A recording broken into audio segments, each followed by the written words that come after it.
Thank you. I got my times mixed up. Ah.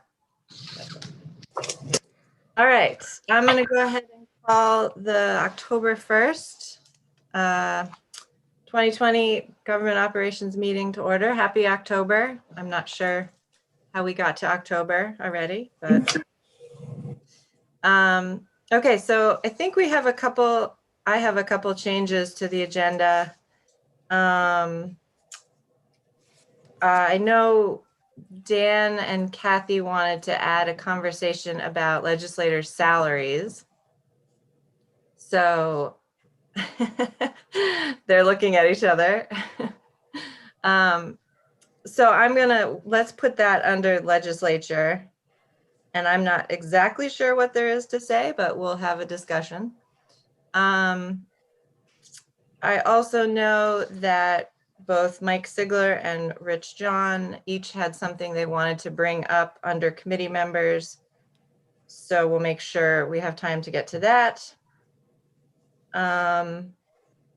And we had talked about via email with the members of the committee about pulling off the state ethics audit report discussion because it's not a public document yet. And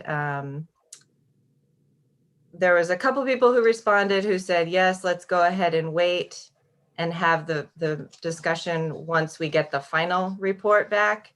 Did any other committee members want to weigh in on that and say if you wanted to have an executive session today to talk about that? Rich.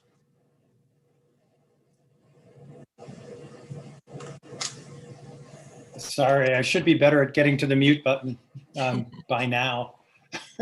Months into this. You know, we'll figure it out eventually. Happy to talk about it later, but up to Jonathan. I'm not sure we would need an executive session. I think we've got, frankly, good responses to what the state raised. Happy to talk about it or not. Okay. Jonathan, I don't know what your view is. The report is, it's marked as preliminary, and it says it on the report, actually, it says it may not be subject to FOIL. I don't think there's anything against us talking about it in executive session, but it seemed like more of the committee wanted to wait until the report was final. I should also let people know that they did 20 municipalities and then they do an overall report. And they did this about 10 years ago. And I think it's also more helpful when you have the report of everybody, because last time, frankly, 10 years ago or whenever it was, maybe it was a little longer, we got a report, it was somewhat negative, people got somewhat alarmed, and then when they did the report of everybody, I think we were the best of the 20 municipalities. So it's really good to kind of keep it in perspective, and I think it'll give you a lot more perspective, because I think a lot of things they say are pretty standard, they're going to say them for everybody.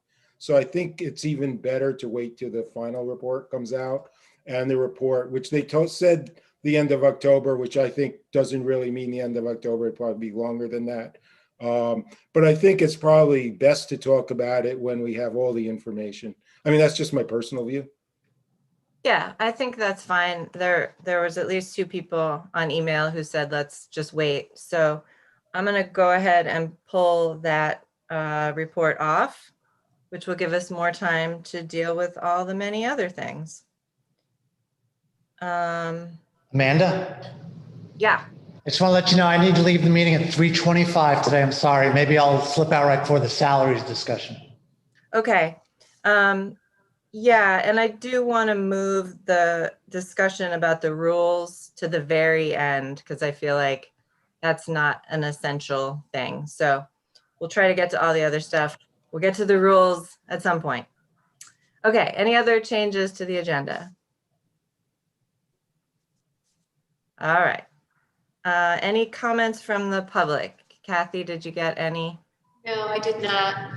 Okay, thank you. How about the minutes from September 3rd? Can I have someone move that? Rich. Seconded by Henry.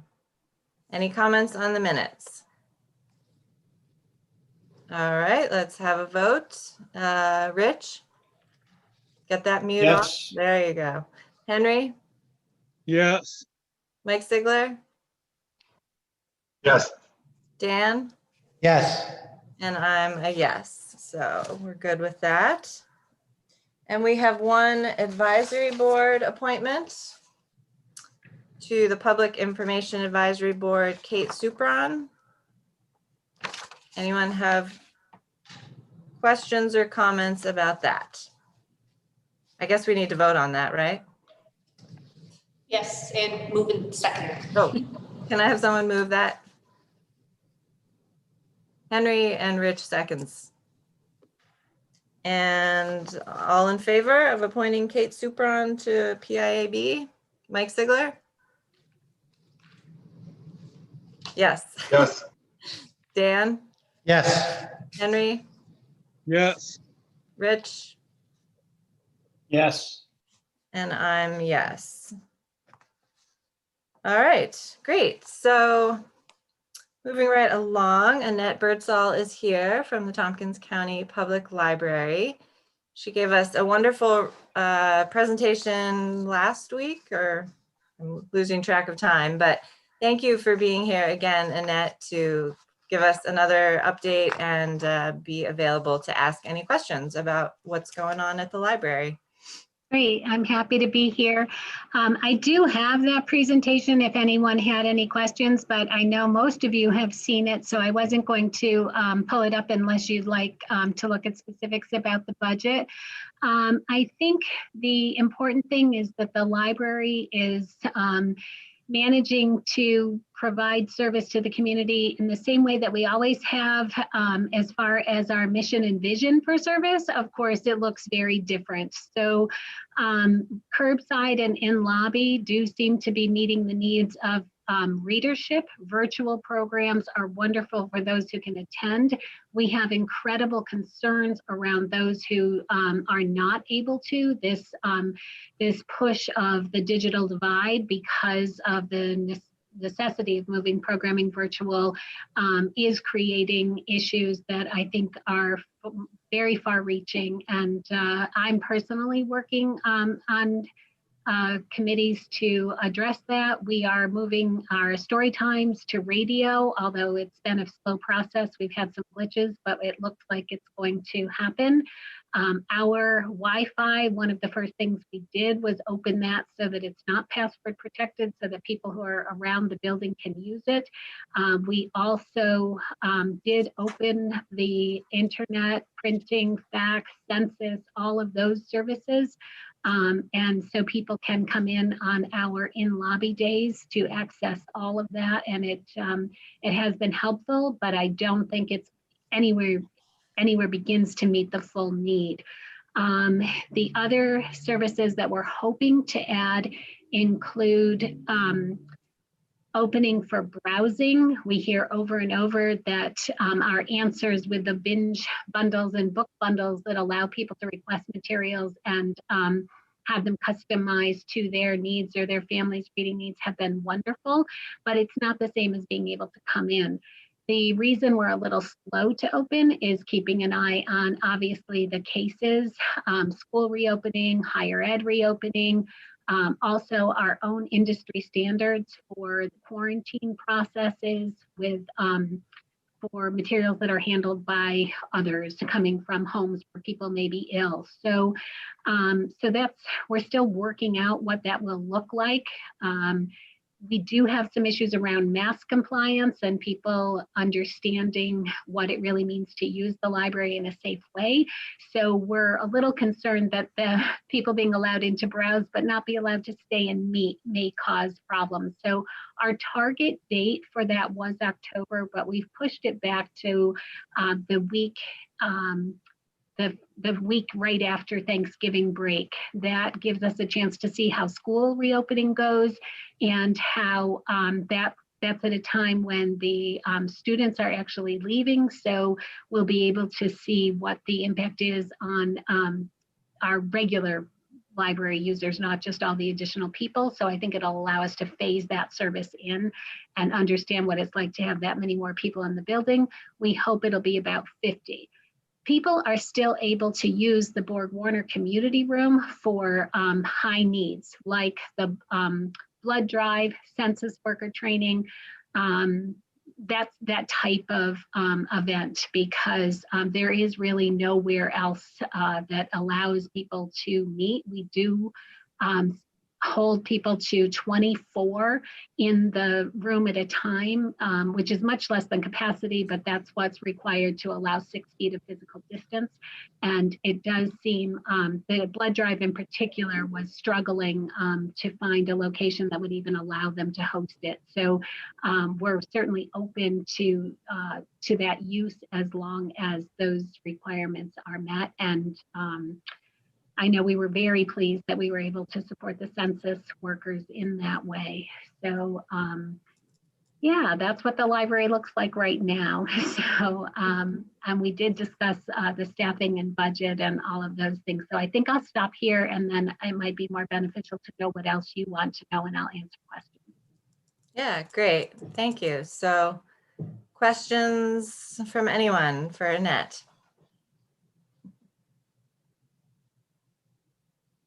Henry? Yes, hello, Annette. Thank you for the Hi. presentation. In terms of the next phase of your opening, I assume that's not guided by the state, that's guided by your own internal or measures or whatever? Well, we are following guidelines for gathering, but it is governed by what our Board of Trustees and I feel that our staff can accommodate. So it's a combination, I think. Okay. And so after the week of Thanksgiving, what will the library look like? What will be available? Right, so we'll keep curbside and in lobby. And so in lobby and curbside are separate right now. One of the other things we may do is open them so that they're happening at the same times. That there's a few things that we have to work out with our entrances and exits, because right now our main lobby doors funnel people to a center point. And just for safety, we want to maintain separate entrances and exits. That was part of requirement in phase 1. It's not a requirement in phase 4, but we really are literally pushed into the same entrance. So we've applied for a New York State construction grant to through the library system to help us pay for that change. And that has gone through the first approval process with Finger Lakes Library System, and it will then go on to the state, but our board is committed to keeping everyone safe. So we're going to figure out how to fund it, and that work should begin this fall. So that'll be something that allows us to use the building a little bit more fully, still keeping safety, because right now people queue up entering through the teen exit door. So in lobby, we have at least 10 people at a time. We also have all the internet people, which is up to 10 people. So that's already 20. And with our staff, we've got about 50 people, but we have 68,000 square feet. So we can certainly have that spread out, but we don't have meeting space. All of our meeting rooms have been turned into office space because we had to keep staff 6 feet apart, and they were all in shared spaces. So keeping all of that safety of our staff, but also patrons, it's not going to look exactly the same. And people aren't going to be able to come in and gather. And so right now, the first phase will just be for browsing. So you'll be able to come in and look at materials yourself rather than having to have place to hold ahead of time. So that's the next phase that we're looking at add. So that makes sense. Are you going to snake people through in terms of browsing, or will they be able to browse just as long as they're 6 feet apart? Right. We feel that at that point, they'll still queue up for services because you don't want everybody glommed up in a, clump waiting to check out. So they'll be spread out when they're ready to check out. But for browsing, they'll be able to move through the library and maintain their own 6 feet of distance. We've already marked the stacks for one-way traffic because we obviously have pages who are shelving all those materials and we want them to move through in a safe manner as well. So no, people will be able to move freely. They won't be able to sit, hang out and read. That's we're not quite ready for that just because of the meeting. We just don't have that worked out yet. It will come, but we're just not there yet. Okay, last question. Do you Sure. have a sense of how many books are being used by the library versus last year? In terms of that total? I haven't done a comparison on last year, but I know that in our first 2 weeks of being open, we circulated, we filled 8,000 holes. Our circulation figures are around 800,000. So I think we're seeing just as much usage. It just looks very, very different. Okay, thank you. You're welcome. Other questions for Annette? Annette, I was going to ask or say, but also ask you to talk a little bit about the library and the board. And I know the staff is all working really hard on anti-racism efforts. And at the last board meeting, we talked about the executive exchange document that is sort of a community-wide, I don't know if other folks have heard about this, but I didn't know about it prior.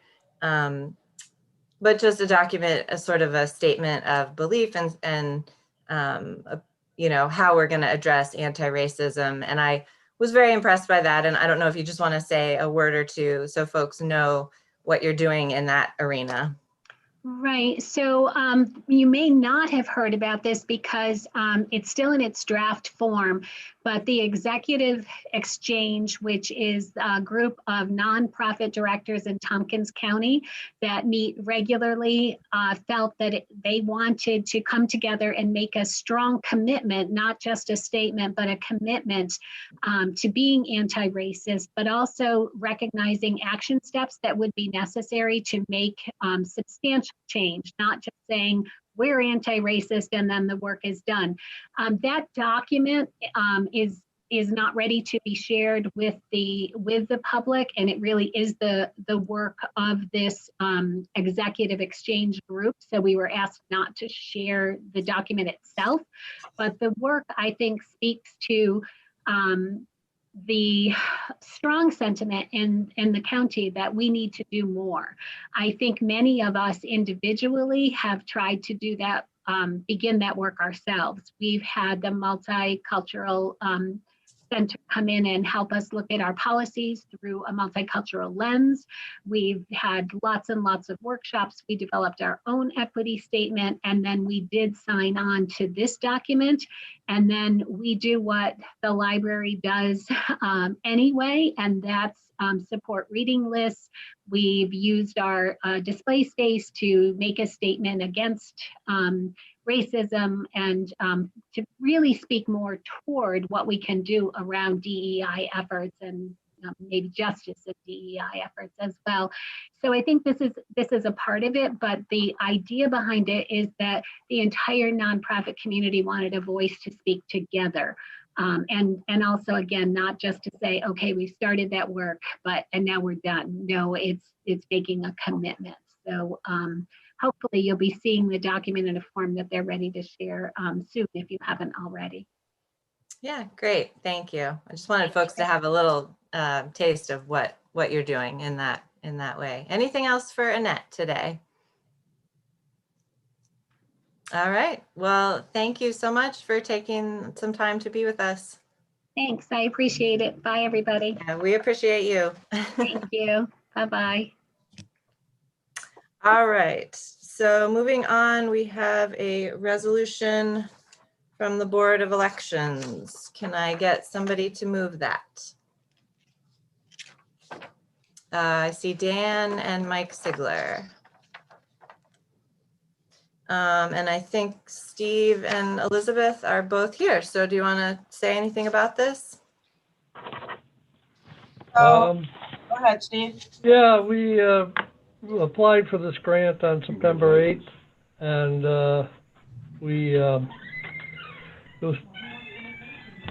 got a note a couple weeks later saying that they had approved us for $63,928. They've been boards of elections across the state a lot of them have applied for this and have gotten something, and it's from a nonprofit that deals strictly in election administration as their where they want to, help the operational costs of boards of elections across the country. All right. Do we have any questions about this from anyone? Nope, nothing. Martha? Oh, Yeah, sorry, just took a minute to get here. This is awesome, Steve and Elizabeth. Are we allowed to know who the funder is? Well, it's an outfit called Center for Tech and Civic Life. Like I said, they're a nonprofit, specialized, is, I guess, dedicated solely to helping election administration across the country. So are they, I guess I was looking for, like, are they new or where are they based? Or this is national, they sort of anybody who wanted to apply? Yep. They're granting money across the country. We became aware of it from the State Board of Elections, and they sent us a link to go through the application process, and I did it, and they made the award. That's The terrific. check supposedly is going to be here in a couple days. great. Congratulations and thank you. That's great. Henry? Yes, Steve, was this the amount you requested? Was it a what? Was this the amount you requested? Believe it or not, the application didn't give me an opportunity to put how much money. I don't know what their formula is. Seems like smaller counties got less money than us. Like Onondaga got substantially more than us. I don't know how they do it. I just answered a bunch of questions and provided them with our budget and the W-9, and they came back and said they'd awarded it. Great. And is it also my understanding that the absentee ballots are going out tomorrow?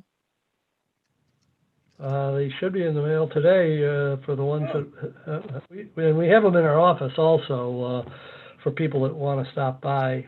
But yeah, they're going. They were supposed to go in the mail yesterday. That was our understanding. Very steady in our office, people coming in to apply and vote at the same time. Okay. And do we know how much this covers of the postage budget? How much it covers well, for the Elizabeth. postage budget? Yeah, for mailing absentees. So normally our whole budget for the year for postage is about 40,000.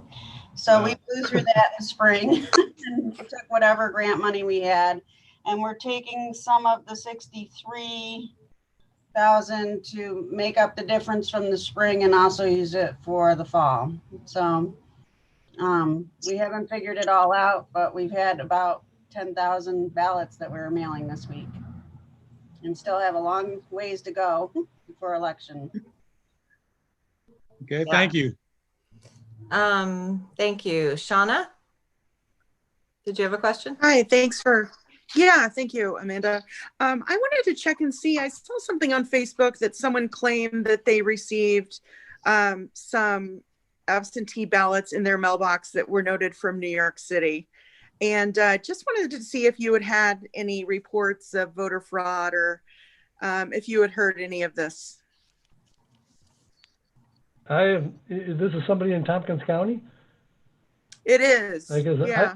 Yeah, I have not heard that yet. Nobody's called our office and asked us that. No.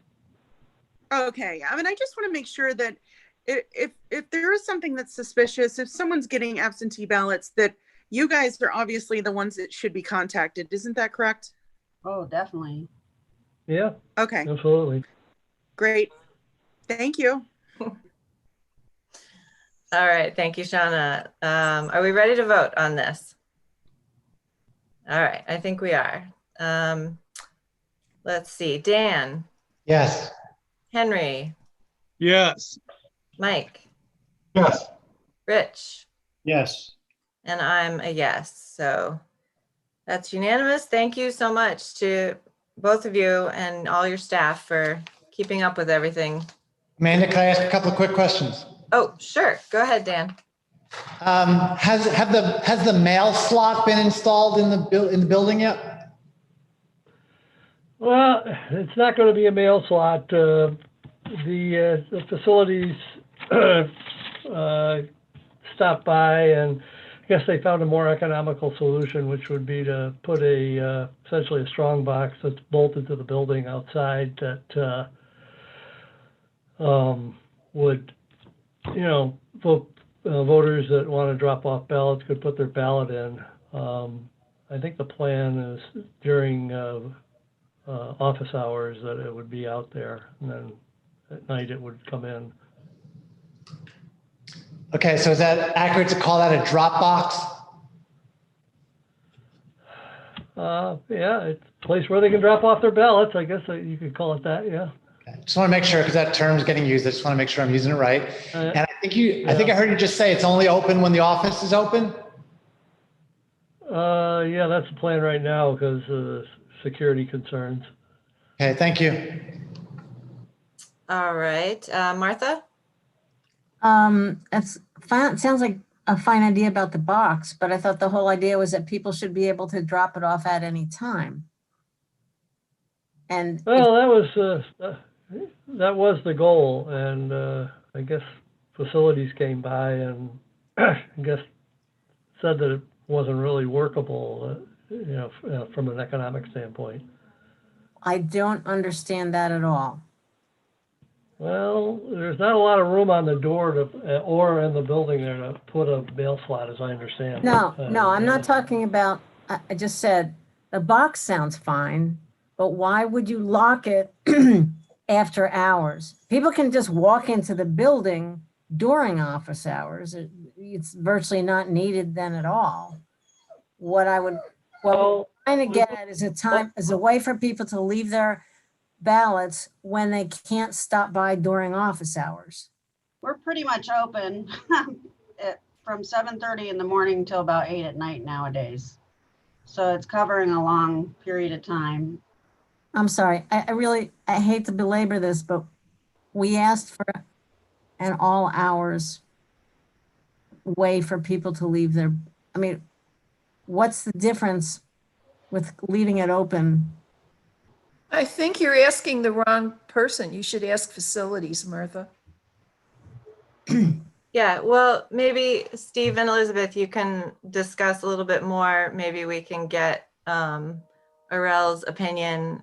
I'm not sure that's something that we can work out in this committee. I don't know. Jason? Is the lockbox or the drop box on the exterior of the building, Elizabeth and Stephen? Pardon? Yes. So the drop box is on the exterior of the building, which means it is secured, it's locked, of which you have a key or a combination to that you would then open and be able to take out anything that's dropped in there, correct? Yeah. So the question I think is being asked is can people drop off ballots at, say, midnight if they happen to be walking by? Not at this point, but there'll be plenty of places they can drop it off. I am actually really concerned, especially with all the news and Facebook, social media type stuff, that if we have, it's my understanding the building has been being painted on a couple of occasions, and I'm afraid that someone might put the drop box.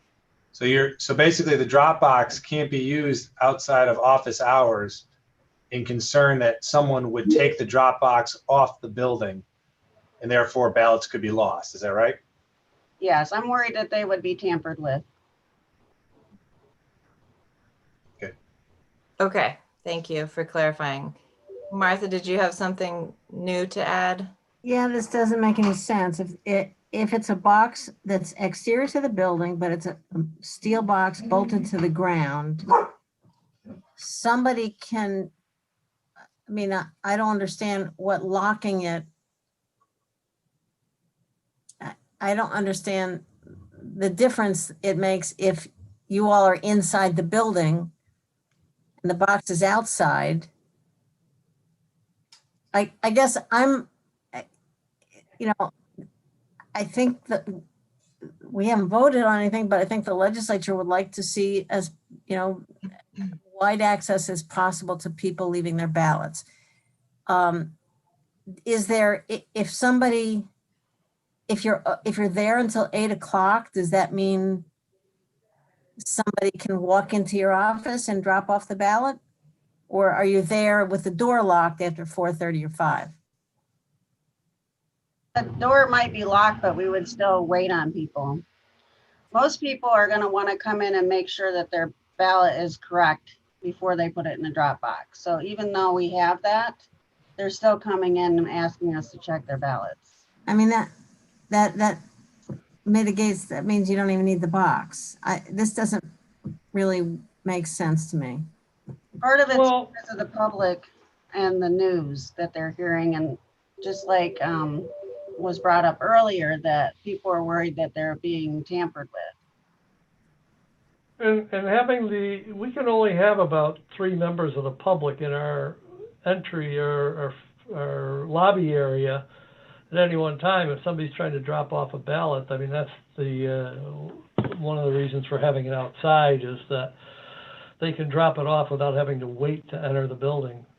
All right, will it be really clear on the box what hours it's open so that people can drop it off? If somebody thinks, oh, there's a box, I can just stop by at 9 o'clock on my way home from work, and the box is locked, then you've eliminated the access. Is there going to be a clear sign what hours it's going to be available to leave their ballot?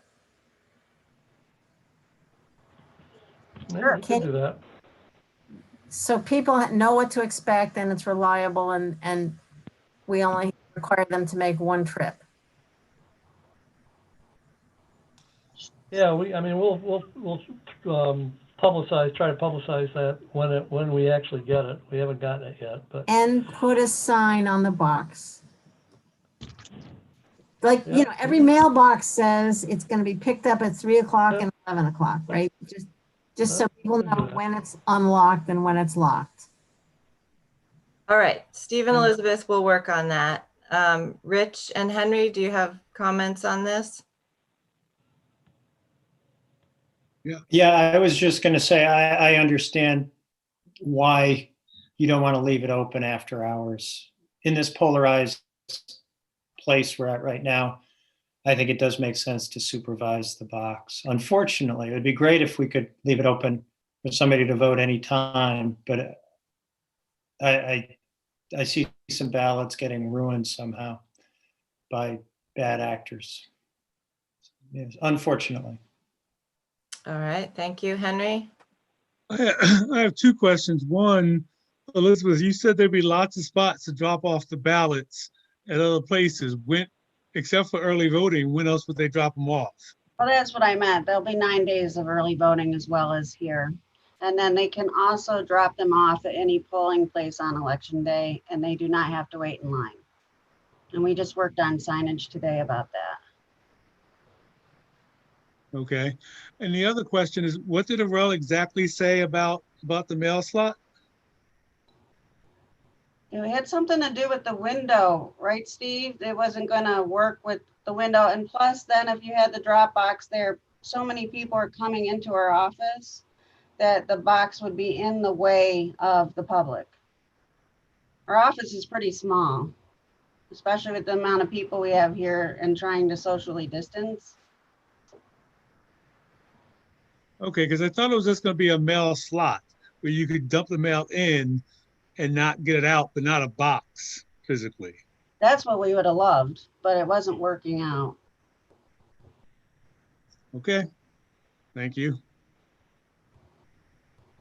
All right. Thank you all. Rich, more? Sorry, just one more time. Last day to register for voters is October 9th. Is that That's correct? correct. Yep. Okay. So we should be mentioning that at our legislative meeting next week and wherever we can. Okay. Thanks. All right. Excellent. Thank you both, Steve and Elizabeth, and we appreciate your time. Yeah, you're welcome. Okay, County Attorney. We're moving on and going backwards because we already did this. So I was a little bit perplexed why we're doing it again, but I'll turn it over to you, Jonathan. Sure. So what happened last time, and I got to kind of apologize for the confusion, is we had two resolutions on the GEO committee meeting. One was to find this particular parcel was no longer needed for public use, which is already done. And the other to actually sell the parcel. So it turned out that the day of our last GEO meeting, Lisa Holmes and I were also, as well as Jason, were also in the meeting to interview applicants for the personnel director. And at that time, like maybe an hour before this meeting, we got something from the state saying they wanted particular language in the resolution, which we didn't have. And given that both Jason and I had other meetings to go and Lisa was going to cover, we didn't have time to change the resolution in time for the meeting because we only got it like an hour before. So Lisa went attempting to describe what had happened, but because it was somewhat comprehensive, maybe that was an impossible task to really do. So we figured that given that there's a time period where you have to publish and everything with regard to no longer needed for public use, there was time to just bring this back again with the language the state wanted and have you vote on it again, and it would come and end up going to the same legislature meeting. So basically it does the exact same thing. It just has wording that the state wants. And the reason the state is involved is because it's sort of a long history, but years and years ago, the county would acquire the lands for the state highway. So it's really part of the state highway system, although it's never really been in the state highway. And we have lands all over the county that are in the state highway system that have not really been on a state highway. Because for some reason, years and years ago, the county would acquire lands for state highway, long before any of us were here. I mean, it dates back to the early 1800s or something. So the owner had contacted the state as well as us. So the state has a lot more requirements and procedures than we do. So we're just trying to comply with them, but it doesn't really do anything different. Okay. So there's two resolutions in here. Right, and Kathy, I think, has something to say as well. Okay, Kathy?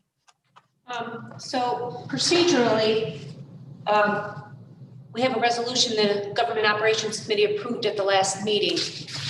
There should be a motion to reconsider that resolution and then maybe withdraw it and then act on the new revised resolution. Okay, so the resolution on page 18 is the one to be reconsidered. That's correct. Okay. Does somebody want to make a motion to reconsider that? Rich makes a motion. Is there a second? Dan will second that. All right. So we need to, what are we supposed to do? Vote on that motion. Okay. All right, let's vote on reconsidering resolution number 9540. Dan? Yes. Rich? Yes. Henry? Yes. and Mike. Yes. And I'm yes. So we are going to reconsider this resolution. But you're suggesting we should, I think maybe just withdrawing it now and then just act on the new resolution. all right. So do we need a motion to withdraw or do we just? No, the committee can just agree to it. All right, the committee agrees to withdraw this resolution, and then we're gonna look at resolution 9557 on packet page 15. So can I have somebody move that one? Mike and Rich seconds.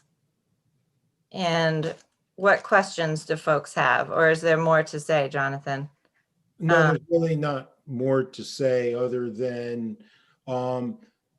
this is land we didn't even know we owned. So we're going to make some money basically on land. I should say that I checked both with planning to make sure this wasn't a problem, as well as with Jay, and they both saw no issue with selling this land. Okay, Dan? So there's something I don't understand. It says that the owner's having trouble selling the property because of the cloud of this ownership. Why can't the owner sell their property that just doesn't include that sliver? Then there's no cloud, it's their property. Why does it have to include our little piece? Not that I'm opposed to it, I'm just trying to understand it. So what happens, I mean, realistically, and this happens not that infrequently, and actually happened kind of with the Benderson parcel. Somebody goes to develop a parcel or do something or sell a parcel, and they realize that there's a small piece, like a strip or something, that belongs to the county. And when they find that out, buyers aren't willing to buy it, and the company doing an abstract of the property doesn't give them a clean abstract. They say there's another claim, on that property. So, and in order for them to sell it, they then have to clear that up. They don't, how can they sell it if they don't own it? Why is it an issue that sliver is, what if it's just not included in their parcel because it is not their parcel and they sell everything except the sliver, which they don't own anyway? I don't understand why that can't happen. I mean, I suppose it could. It would make their property more difficult to sell, I would imagine. And plus, I mean, we don't want it. Nobody wants it. It's really there almost by mistake. I understand. I guess it's a different question. The cloud issue. Why is there a cloud? Is ownership disputed? Hang on. Wouldn't they have to subdivide it to Deborah, hang on, raise your hand. Rich has his hand up. I don't know if you have another question or are you trying to answer this? Yeah, I was just going to comment, in addition to what Jonathan said, that you've got all sorts of right-of-way issues, but as long as the county owns it, you also have municipal land use issues. A lot of towns and villages have 150-foot or more road frontage issue that you then lose, even though functionally you're on the roadway, but you're not because the county's in the way. And it would prevent you from being able to, say, put an addition on your house or to subdivide or do anything else. All right, thank you. Deborah, did you want to jump in? No. Okay, thank you. Henry? Yes. Jonathan, you said the state wanted you to add some language. I mean, specifically, what did they want you to add? Because the other resolution was quite brief. It was. I mean, the plain truth is pretty much everything here is the state language. I mean, it has the same effect. I mean, they treat it the way they treat it. It's really as an abandonment under state highway law. In my view, and I've always, when the state is not involved, made it much more simpler with just selling it to us, period. But the state has a procedure where they consider it abandoned. They always trace back the history of it. In this one, they actually went back so far they couldn't even according to the notes traced, it was before 1800.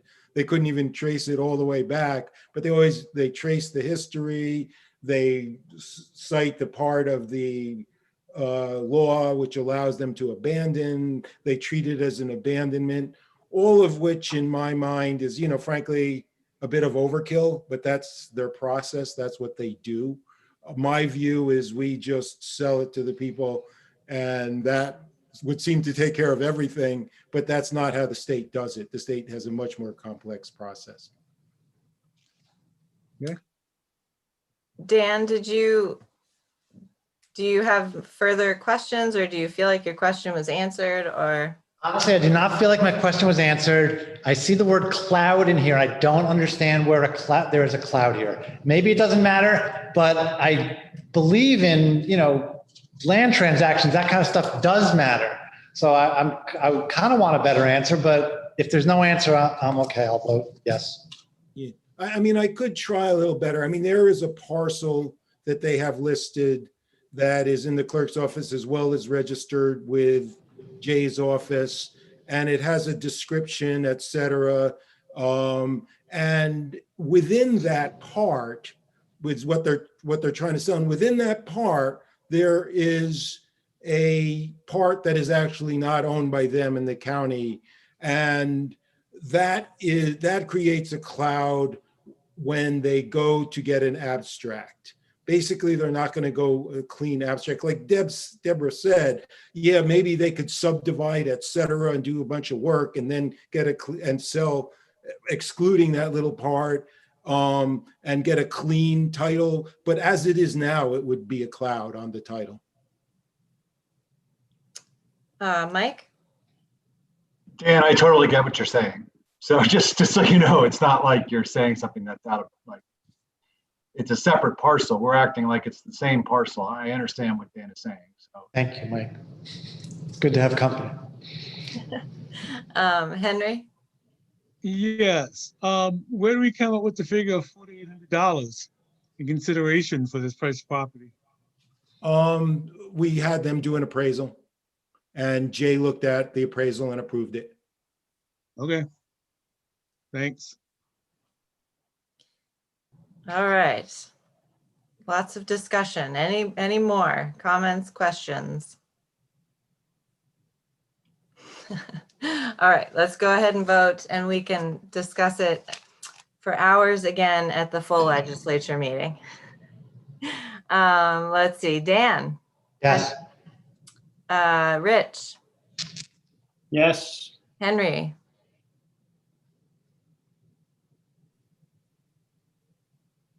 Yes. Mike. yes. And I'm a yes. So thank you, Jonathan, for working on that. Sure. All right, we're skipping the audit report, and we're going to Jason and maybe Amy for the OTR about the innovation initiative.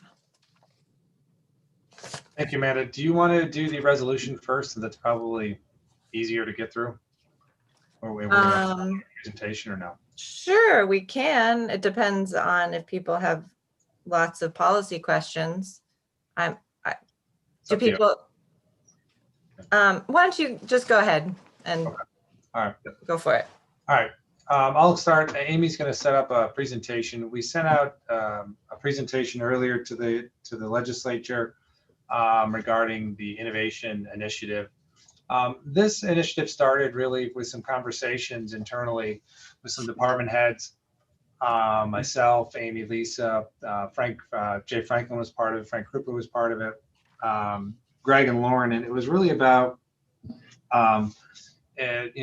improving operations and improving, taking ideas that come up to improve how we're providing service and how do they materialize into actually being implemented, or how do they not materialize into being implemented. And there's a lot of bumps along the road as to how do you get ideas from thought down to implementation. And a part of it also came up through what IT's role is in that process and what they can do and what they can't do. So as we started to think about it more and more, we started to talk to other communities about innovation offices that have been created across the country in different cities across the country. And Amy has connected with a group of innovators, I guess, or innovation departments and offices through different avenues and different professional networks to kind of understand how they use those offices to materialize thoughts and initiatives internally, as well as externally. So this idea came to be from some of those conversations and background. Let Amy get into more of the details of it.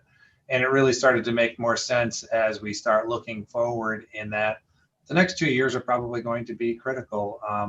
The state is most likely going to have some major impacts to our budget next year that we don't know about. And there's going to be most definitely a challenge as to how we deliver service, how we take on a different approach to delivering service. And this innovation approach seemed to fit in well as into melding and to trying to approach things differently, as we're most likely going to have some greater constraints in the upcoming years. So I guess I'll turn it over to Amy at this point, and we'll go from there. We'll pick up parts of the conversation. I think Greg is also on the call with us, and I think Frank is also here or should be joining us to talk a little bit more about the conversations. Amy? Amy, I think you're muted still if you're talking.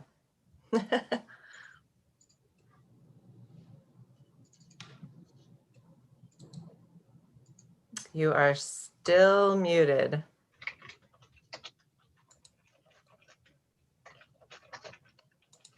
There we go. Did that work?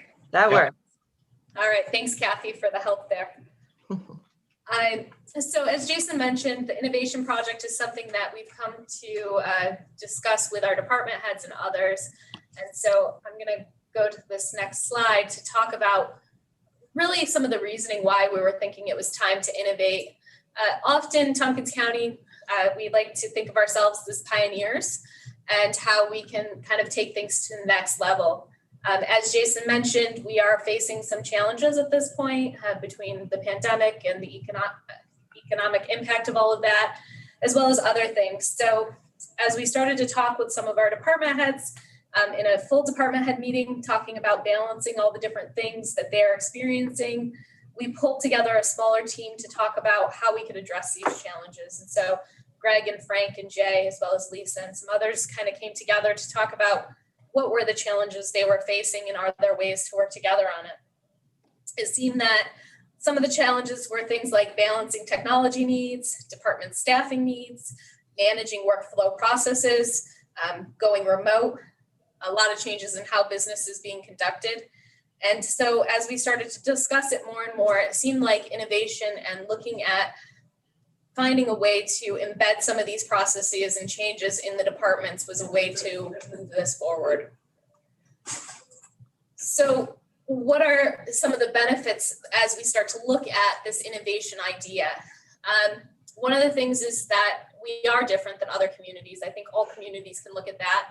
And so if we were to look at an innovation function that was in-house, it would allow us to kind of push further in it. In those conversations that Jason just mentioned, we started talking with other people about that, and Change Mechanics, you'll see on the slide there, was one of those places that we talked to them about what does innovation look like? What are some ways to do it? The other thing we have done is we've surveyed our departments to ask them how would they see innovation working. Our departments have been really good at kind of giving us a lot of examples, thinking about how they engage with the community, how do they break down data across some silos. So if we're looking at all the data that we're collecting, can we use it across those different silos? Improve everyday processes, like how we process some of our paperwork and our forms. As we are remote, how does that change things? How do we hire, onboard, and train new employees? Are there ways to improve that process and standardize that process? So some of these things actually aligned with some of the work that we're doing with the climate survey and other things focused on how we engage our employees, and some gets into the day-to-day solutions. The conversations and surveys are still ongoing. We don't have all of the information yet, and Adria Finch, who we've been working with, continues to meet with our departments to hear from them directly about how they can manage those. So another piece, and it's not so much the stipend, and it's not just employee benefits on this slide. Apparently the presentation I have is a little different than the one I printed, but the employee benefits for this is there are benefits for the employees. It would provide an opportunity for their employees to kind of step outside of their role, giving them opportunities to grow. We have heard from employees that they want to be able to be more involved across departments. It would allow them the opportunity to do that. Additionally, we have looked at the stipend idea.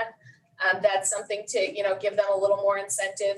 It introduces staff to the new skills and problem-solving techniques, which also is something that would be a benefit to the department. They would have someone that's trained in-house that can think a little differently or have strategies and resources to rethink things, retool stuff. The departments that have maybe an innovator, they would have prioritization on the innovation calendar. So as we're talking with departments, we're realizing there's a lot of opportunity here. So a department that has an employee innovator could actually have kind of prioritization on getting their project to move to the top of the list. It allows us to engage some of the employees that maybe are feeling stagnant in their work role, and that energy always comes back into the department as well. It helps us create kind of those catalysts from within to have that creative problem solving. And it also, leads back to some of that culture change and allowing people to grow. The next piece is really, who are these employee innovators? So there would be a selection process. Employees would have to submit an application. It would be something simple. It has not been created yet, as we're still defining what this looks like, but they would have to share why they want to be a part of this team, how they could contribute. Prior to the employee being selected, the department head would have to be notified and have a conversation about, could this employee take this on? What are the needs of the department if they take that on? There was a question about what if some of the employees were working non-standard work days? How would that work? What would happen is the departments in the county administration would meet and figure out how we do this, how we provide this opportunity to any of our employees that can take this on, while also knowing that there's departmental needs. And so there would be some flexibility and conversations there as we develop this.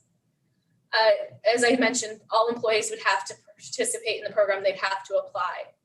As far as weekly responsibilities or responsibilities of the employees, there would be trainings. I don't know that the trainings would be every week, but there would be training so that they could learn some of the lean tools, technology, other things.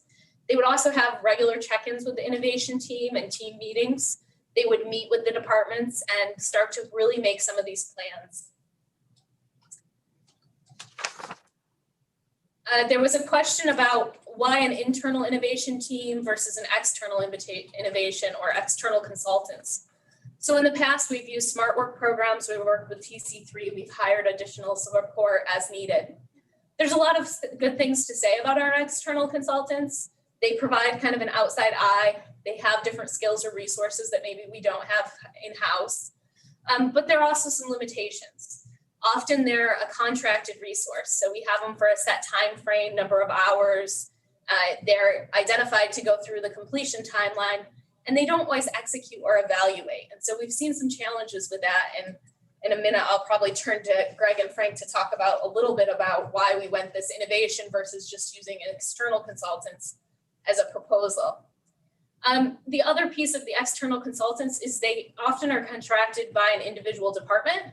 So they are working with one department and may not know about the entire organization or be able to take a solution that's used with public health and then implement it in administration. That would be a challenge because they don't know about both things, whereas an internal team member would know that. Often, as I said, they make a recommendation and then they leave with that limited experience of implementing. As far as the internal innovation side of things, we have here, somehow I skipped ahead.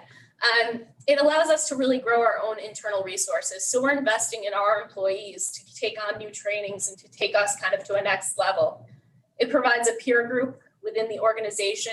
So sometimes, a little idea, a brainstorming session can be held within a smaller department because our employee has some of those tools. Then we also have that knowledge internal. and they start to understand Tompkins County as a whole. They get to know our organization, and they can say, you know, this worked in this department. I think it would work here, or have you talked to so-and-so? This is a way to go. The innovation director, which is a piece of this, will then create the trust and the process with the departments. So they get to see it from concept to execution to evaluation. So they really get to walk us through the entire process and then come back. There's an ownness there. It's not a limited engagement like what we've done with other organizations. And so I'm going to pause right now and put Frank and Greg a little on the spot to talk about some of the projects that may have fallen under innovation in the past and what they would like see this as in the future. Frank, do you want to start? Sure.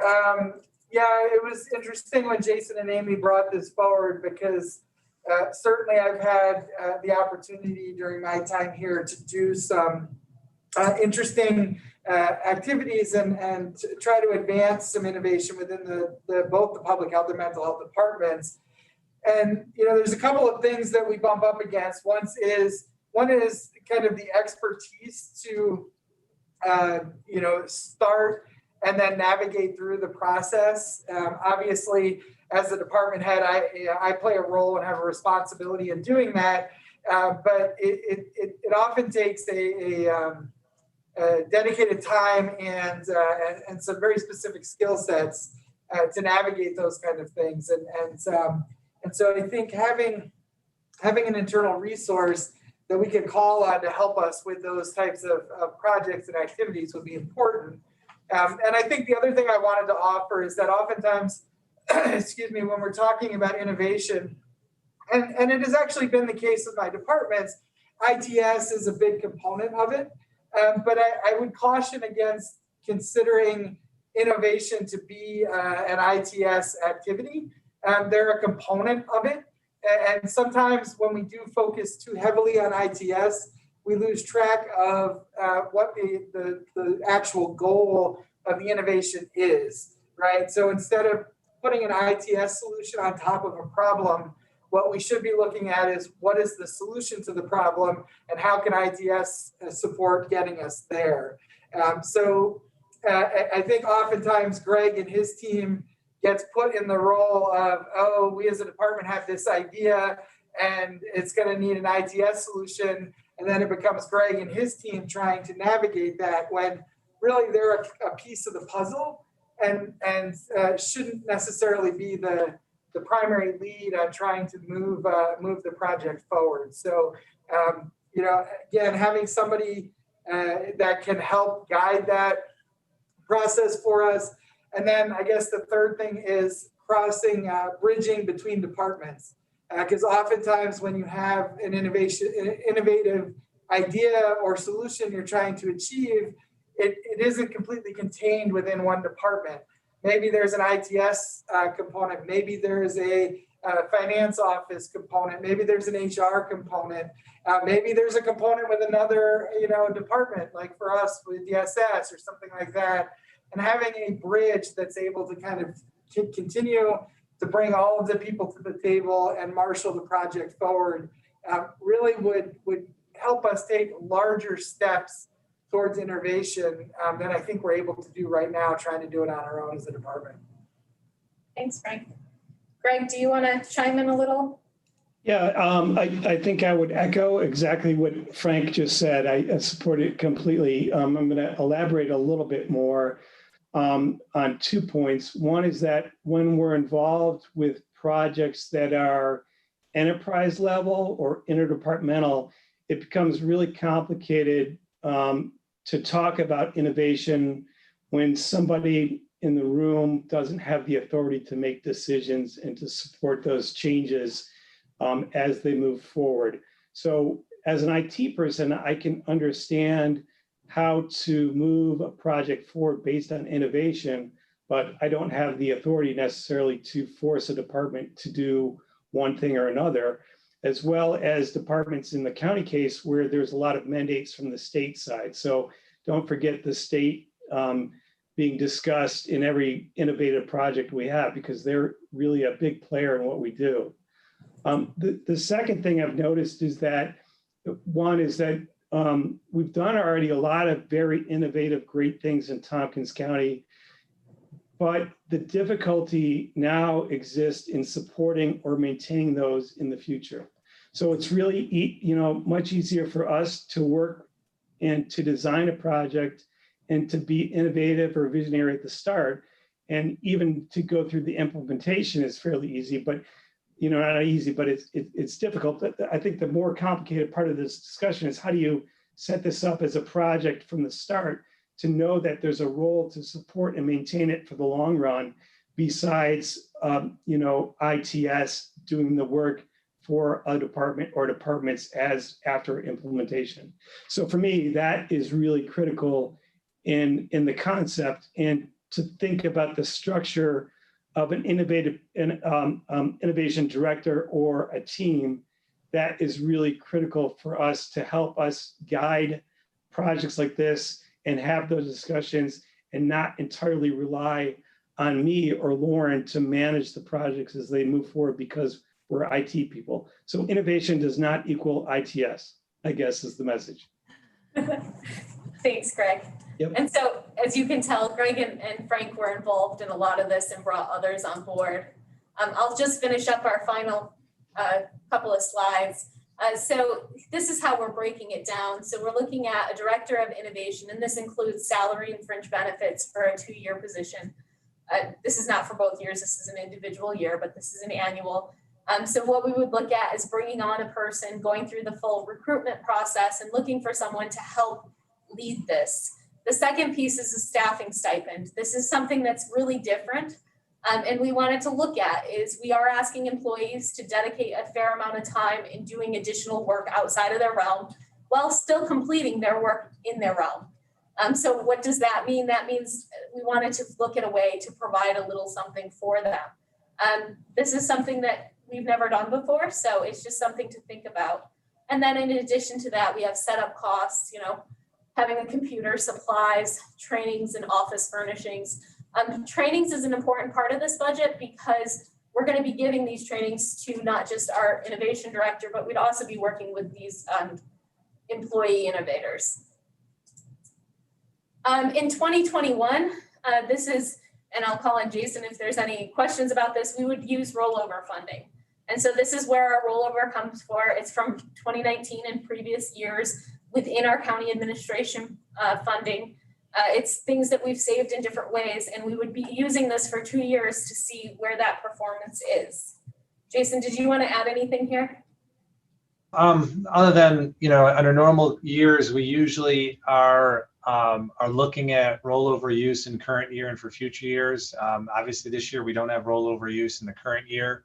So Kevin and I are working on the forms that you're most familiar with, which outlines the use of rollover and the sources, and that'll be coming in the next week and a half or so. But this is rollover that's accumulated over prior years, as is with most departments. And then how we would evaluate this. So before a project's selected, it would go through a scoping process with that innovation team. They'll work with the project sponsor, so the department, to help form the goals so everyone's on the same page of what this project is, what they expect from the team. They'll use this simple formula called MEAT, money, errors, amount, and time. And what that stands for is it's actually a math equation where you look at the cost. So if we were using facilities and they wanted to look at their work order system, they would say, what is the cost of our work order system? How much do we pay for it? What printing costs? How do we use the system? Errors is simply that, the amount of errors that system causes. Does it not work properly? Is it working properly? Is there input errors? Is it hard to use so people don't know how to use it? So that's where the errors come in. The amount is how much is being done in that current project. How much is going on? How many work orders annually? How often are people using it? Who's using it? How many people use it? And then the time is, how long does it take? Is it, right now to put in our work orders, it takes 30 minutes to even input them on both the department side and the facility side. And so you use that formula to look at what's going on currently, and then you start to talk about your goals. So our goals is right now, and this is very hypothetical, but if it were a work order system, our goal is to reduce the time so it doesn't take us 8 hours to get a work order process to us before we can go to the department. We'd like it to be done in real time. I don't know if that's the case. So Arel, if you're watching, please don't think that, I'm judging your system right now, but that's what it does, is it looks at all of that. Now, not every project, we're going to try this with all projects. It's not all going to be that straightforward, but that's what that concept does. Then, and on the innovation tracking, we're going to ask that the innovation director maintain basically a CV or a resume of all the projects that the team has taken on and what those impacts are. We'll also ask that director to provide a quarterly briefing on the projects so that everyone gets an idea. And then there will be an annual report, which shows how the innovation really functions in our department. So you'll see things on there like estimated dollars saved, if we've leveraged or brought in resources, staff time saved. Again, it goes back to that MEET concept. Errors reduced, and then the project's completed. So while there will be a team, there will also be a director. And so there may be projects that the director can work with directly with the department and solve a very simple problem prior to it getting broader. So that's what it looks like for our evaluation. And this is all really in the initial phase. This is based off of conversations with a lot of other teams. And I sent this in advance so you guys also have this. Here's a bunch of additional resources. These are the other teams that we've talked to and learned from just in designing our process. I will say right now, not a lot of counties are doing this. A lot of cities, Bloomberg has put quite a bit of money into the city innovation, but there are other counties that have reached out to say, if you guys think about this, we've heard you're kind of asking around, we'd be willing to kind of cohort with you and learn together. So that would be an interesting thing to have some colleagues at the national level to see how they're doing and see if we can work together. And I think that is all that I have. So I'm gonna stop my share and allow Amanda to see everyone in case there are questions. Yeah, I have a feeling there'll be a few questions. But before I open it to questions, I guess my question is maybe Greg or Frank could, this is very abstract to me anyway. Can you give us a specific example? What is happening in IT that, or a project that this would have benefited you? Sure. Frank, do you want me to jump in first or do you want to? As long as you don't steal my example. I'll go in a different direction then. I've got many of them. Let me talk about one very recent one, which is police reform.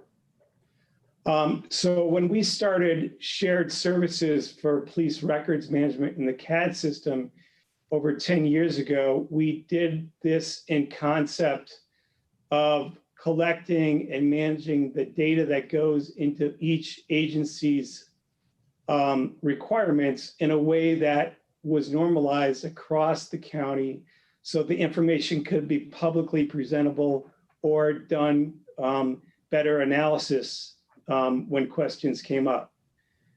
Recently, since we're involved in some of that level of discussion, we have to start from scratch with that conversation. And it's almost like having it all over again 10 years later. So if we had done it well 10 years ago, it would be a really easy thing to do today. And that's really about innovation and the way that people think about the process or the information they collect as part of the process and being able to support it over a period of time and not deviate from that. So that's one clear example. Okay, thank you. Frank, did you have a better example? I wouldn't say better, but you can. So I think the thing that jumps to mind is 5 years ago when we started our adventure in merging our electronic health records between public health and mental health. Before I was doing both roles, we came to the table really more from a financial perspective, figuring if we could get into the same electronic health record, it might save us some money. we could leverage the two organizations as a larger entity. And because we had two departments that went into it with their own particular needs and not really this unifying entity that could help us navigate where there might be some roadblocks in the beginning, we got off track from the get-go. The mental health department was very interested in having essentially two separate organizations in the same EHR. And so the vendor had to make some very critical foundational decisions at the beginning of the project that made it, in order to achieve that as we progressed through and discovered that really wasn't what we were asking for, it was too late. To the point where we actually scrapped that vendor after 2 years and did a new RFP, at which point I was serving as both departments and could kind of make those decisions as one person, as the final decision maker. So it is actually an example of a point where had there been somebody that was able to look at both sides and both areas of interest and understand the goals of both parties and put a plan together and had those conversations earlier on, it would have saved us 2 years of heartache and having to do a second RFP. So I think that's an example of where we could have used something like this to help us achieve our goals quicker and more efficiently. Great, thank you, Frank. Both examples were very good, thank you. Okay, I see Deborah's hand. Yes, thank you. I have several questions. Oh, you went on mute again. Okay, thanks. Sorry. The first year of this is going to be paid out of rollover. But this Director of Innovation, is this an internal position? It is. It would be a new staff member. Okay, so as I see it, at least $120,000 of this is going to be, something we're going to have to commit ourselves to in 2021 or 2022, right? Yes, it's a 2-year proposal. Right, and then we may be adding this to target.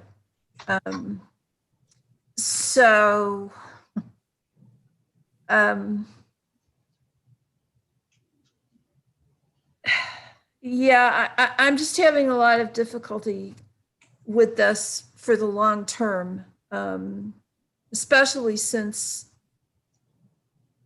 we don't know where we're going with some of this stuff and probably won't know for another couple of years. I also understood Amy's presentation to suggest that we needed both an internal and an external perspective. So we've used the external before. I think that's a piece maybe wasn't clear in it. We've been using an external, so we use training dollars to do what was called smart works. And so we would bring in external consultants to kind of lead us through some of these processes. This would actually lead us to more of an internal. So we would not use as many external. I'm not saying we would never need an outside consultant that maybe has a different skill set, but this would lead us to having more of that internal skill set. So that's the difference. But we might and probably will still be using outside contractors. So this 122,000 over however many coming years isn't necessarily the whole cost of this initiative.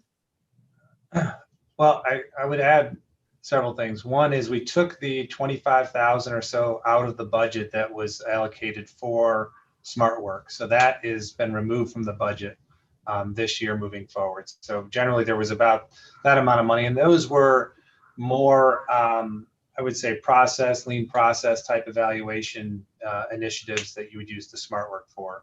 I think your question about consultants, this is not intended to replace, say, a planning consultant for a specific initiative. If I were to use, for example, the Route 13 study, you're always going to use consultants for that type of thing. This is really about internal and improving the operations and improving the way you deliver services, which I don't know that we've had a set investment outside of the smart work allotment on an annual basis like this. And I think, Jason, one other piece to that is one of the other things is that we are looking at this as a potential cost saver. Right.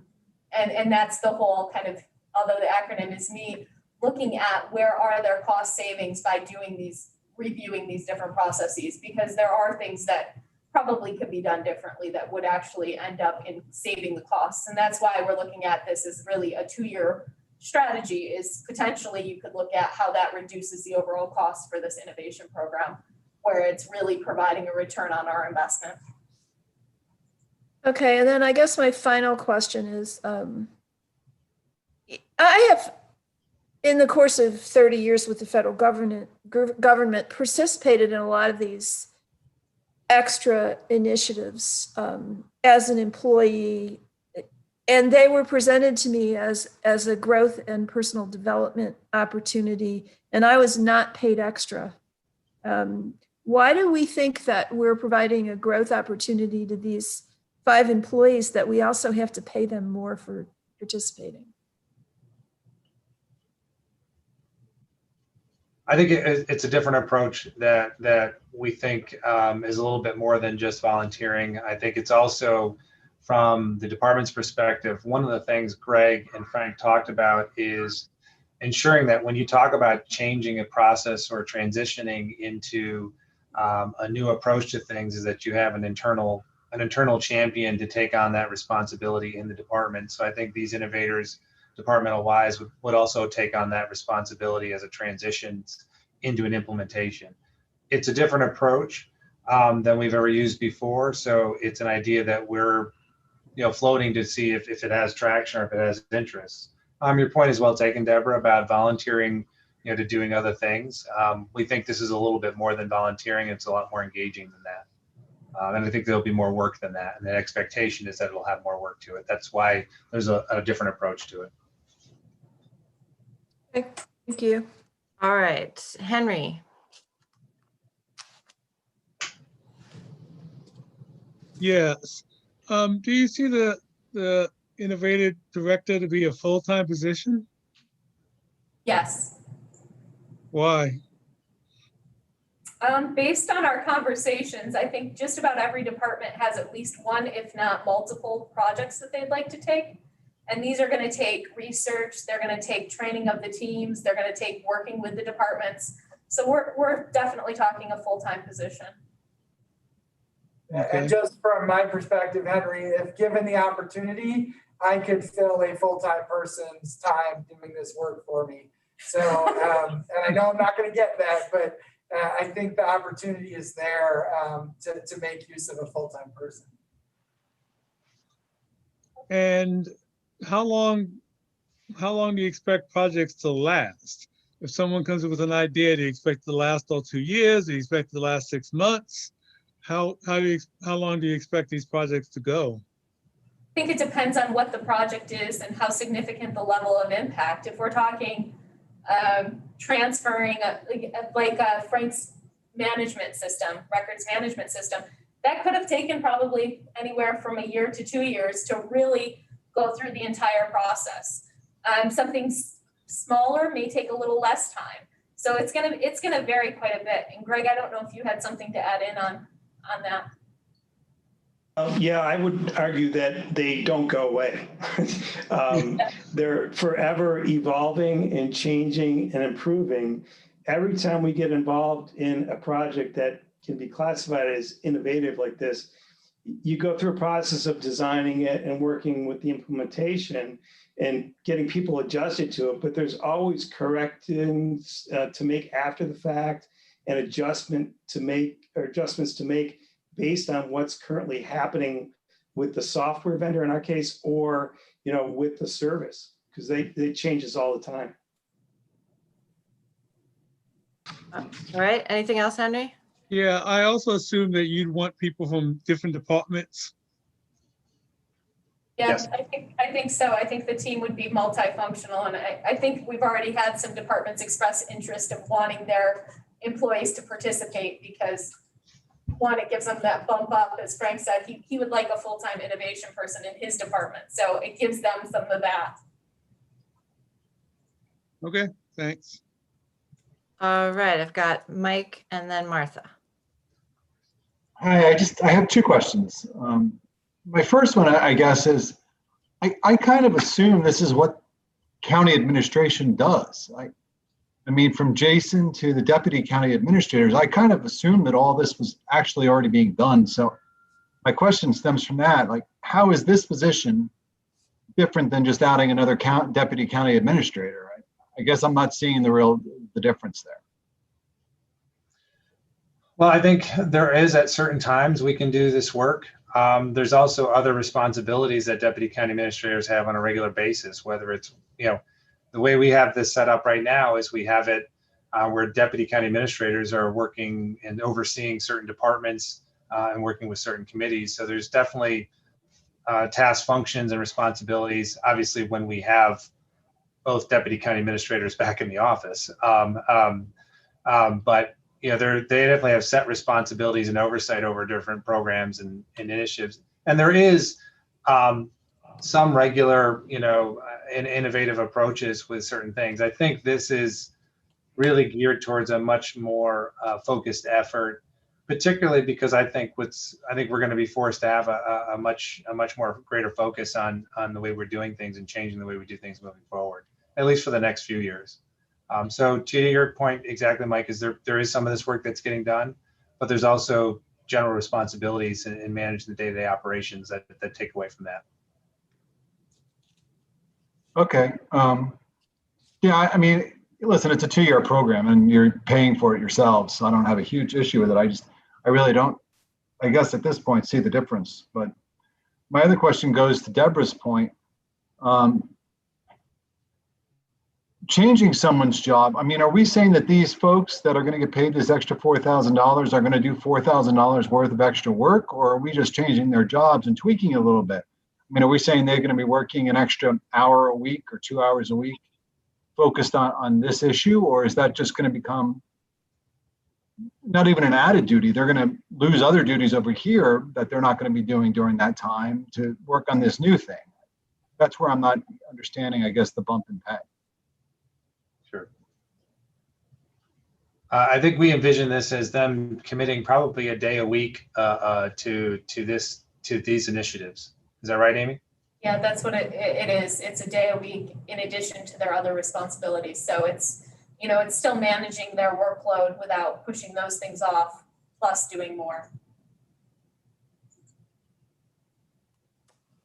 All right, let's go to Martha, and then we should probably try to wrap up because we got more things to do. Well, thank you. Unfortunately, I have a number of questions. It's kind of a little hard when we have a lot of cheerleaders on the staff, and this is the first we're hearing about it, or even about the goal, much less the solution. So this issue of the stipends doesn't, you haven't answered the question about, where does the money come from if somebody else has to be paid overtime to cover somebody who's a shift worker. So, but I don't want to spend my time on that. What about software? This is just the people's time who's involved, who will be involved. So if, let's say the solution design, is a new piece of software, those are additional costs?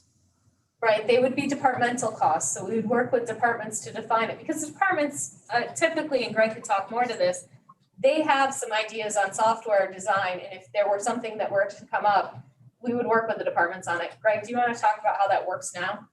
Yeah, most departments already have that built into their plan with software. So they think about a project like that or this as being a software project. I think the shift that we're discussing today is that instead of it being an IT software project, let's think about it as being an innovative project and thinking about the other advantages of doing this besides a new piece of software. And what else can we achieve by, if we do this right, or think about it collectively across the enterprise, or for that particular unit that is above and beyond or part of what they thinking about just replacing a piece of software. So often, Martha, it's not a new piece of software. It's replacing what's already there or modifying what's there. Okay. That helps. Whatever, if there's a technical, a new license, if there's contracts, software, whatever, this can cover that. So, who designed this program? Is her name Adria Finch? She gave us ideas. It's not designed yet. I will say this is kind of an outline right now based off of all of these different conversations we started to have to see what other innovation cities are doing. So this is a Tompkins County homegrown design, and probably the program will be much more designed by whoever the innovation director is. But we've reached out to, well, on the last slide, all of those places to see how they do it. And this is what we thought would work here. So it's not designed by anyone at this point. So you've already hired her to do these surveys and interviews with department heads. She wouldn't necessarily be this innovation director? No, she would not. She has her own business and is doing this completely on the side of doing it. She's worked for the city of Syracuse for a number of years and had some insights. And so we brought her in to help us because managing this, what really preempted this conversation, as we said, is departments were struggling to kind of balance a number of things. And we started the conversations to say, how do we do it? And that's where this approach came from. I still have problems with like the person's workload. 20% of the in-house department person, 20% of their workload doesn't get done or whatever. I have a concern about that. What $122,000? First off, is this rollover from admin or from finance? It was a little confusing in your. It's rollover from county admin. From county admin, okay.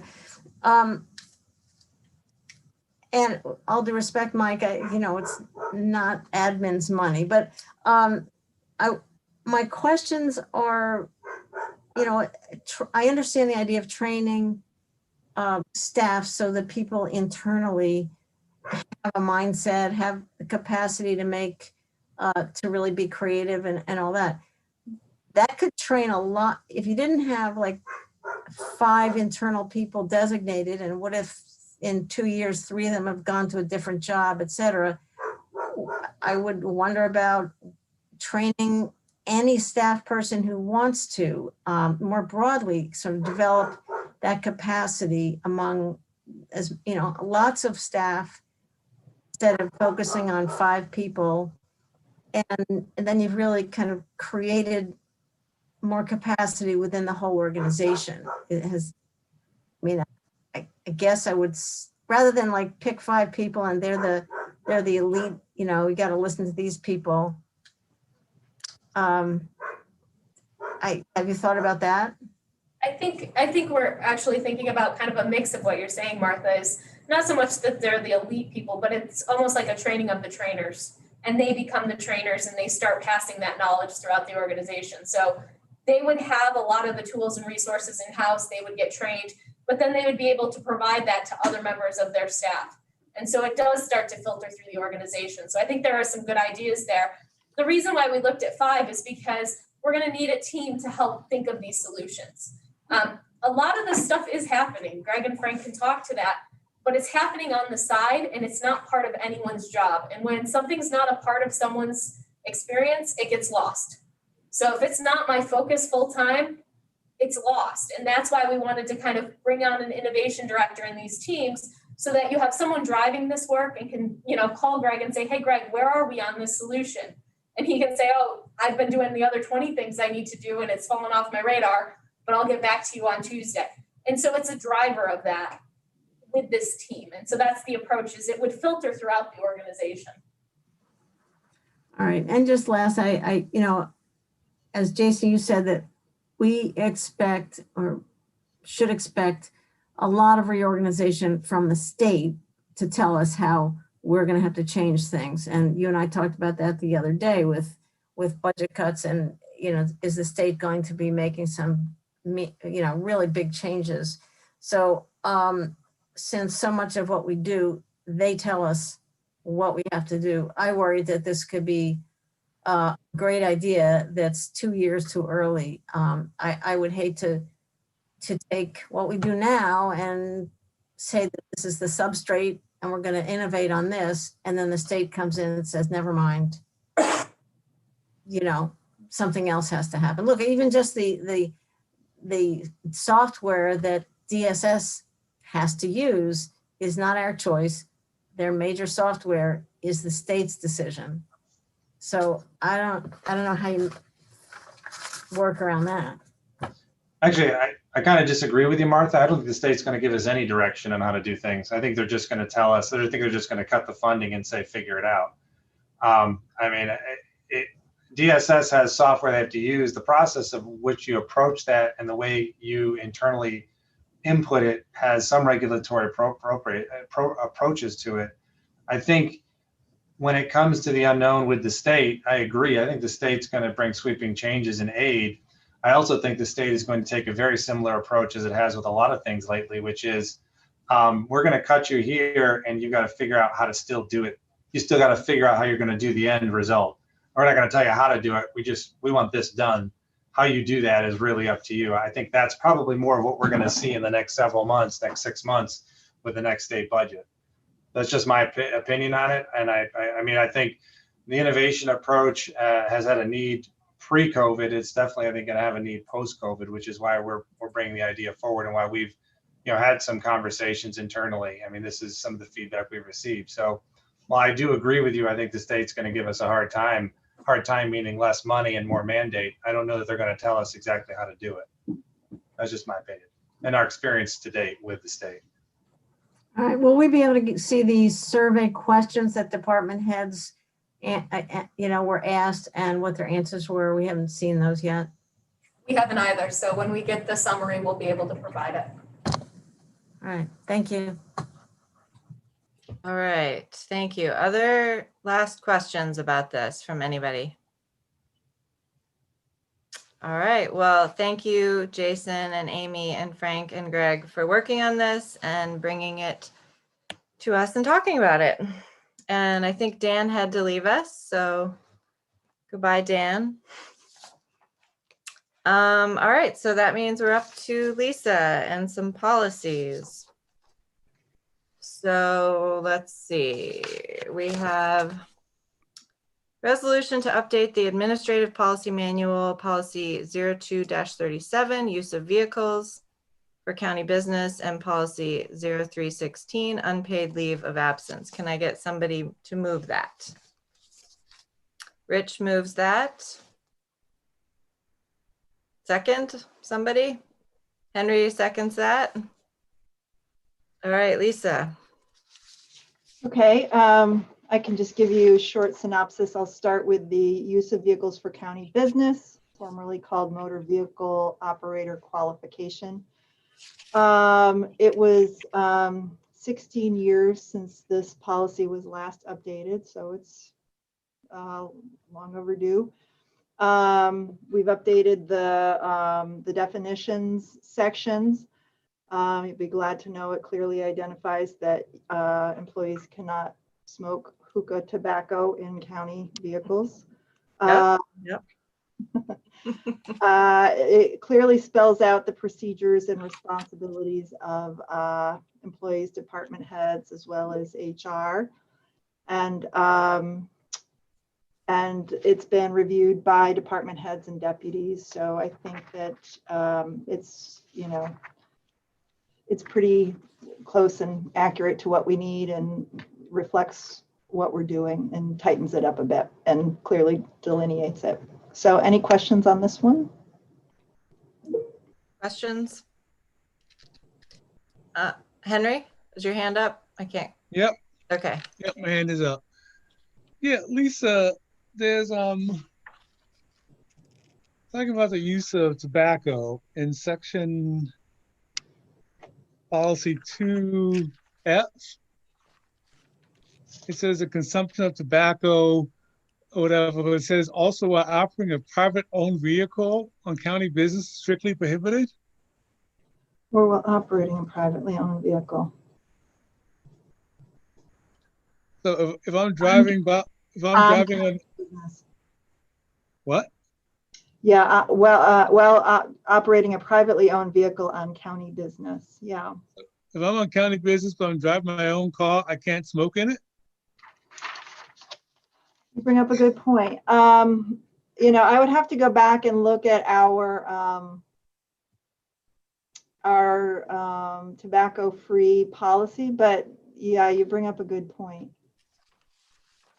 And I guess it would also matter if you're on county business and you are in your own vehicle, but you have others in the vehicle with you. There are a few rabbit holes, I guess, you can go down with that. Yeah, but I assume that if I'm driving my own vehicle, I get to set the rules and not them. Around Also, tobacco. Not around right. not around alcohol, but around tobacco. Or medications. Sure. Yeah, it just doesn't seem like the county should control what I do with my privately owned vehicle. Mike, did you have a response to this?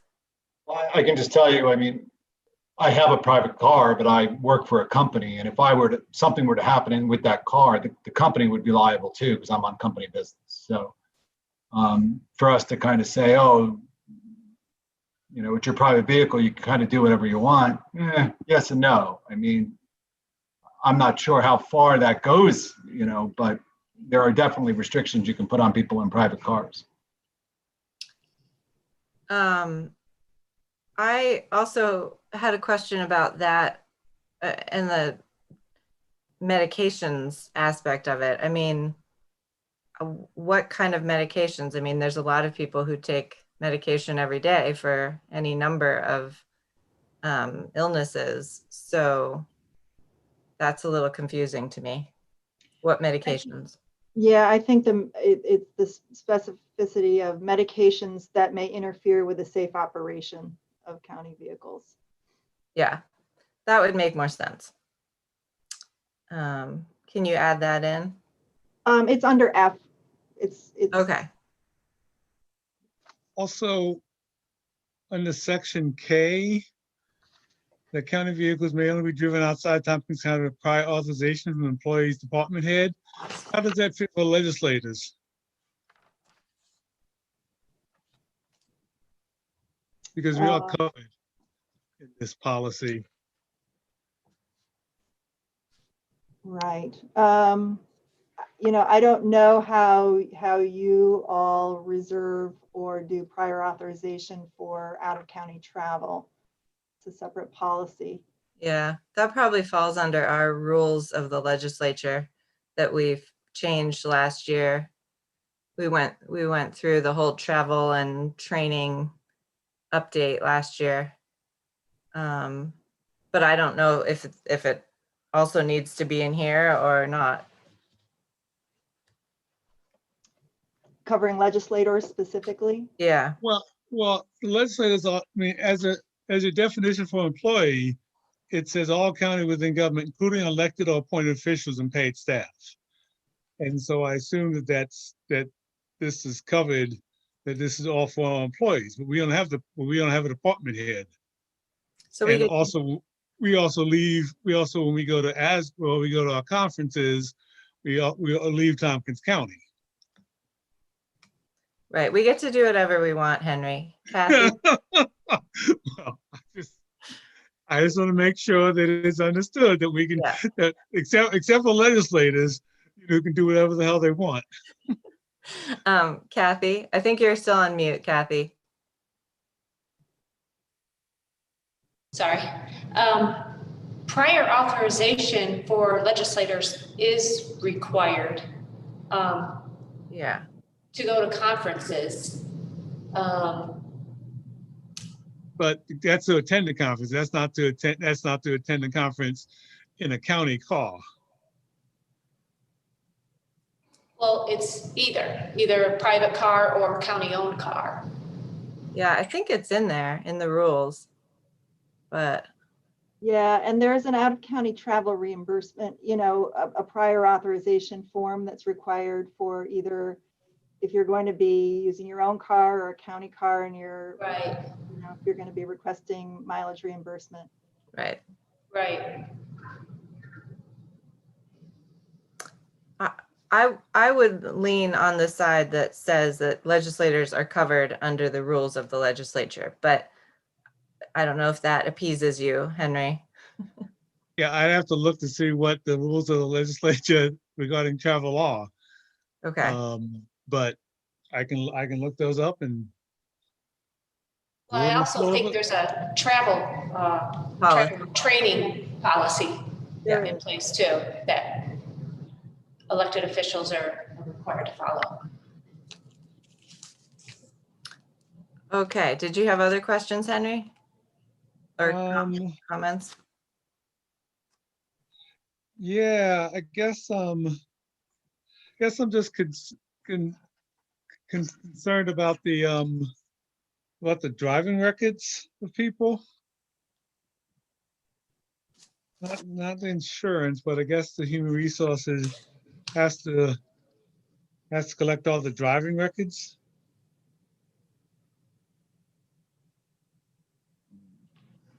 Yeah, that's a procedural piece that has been in place and happening, because we're self-insured around this.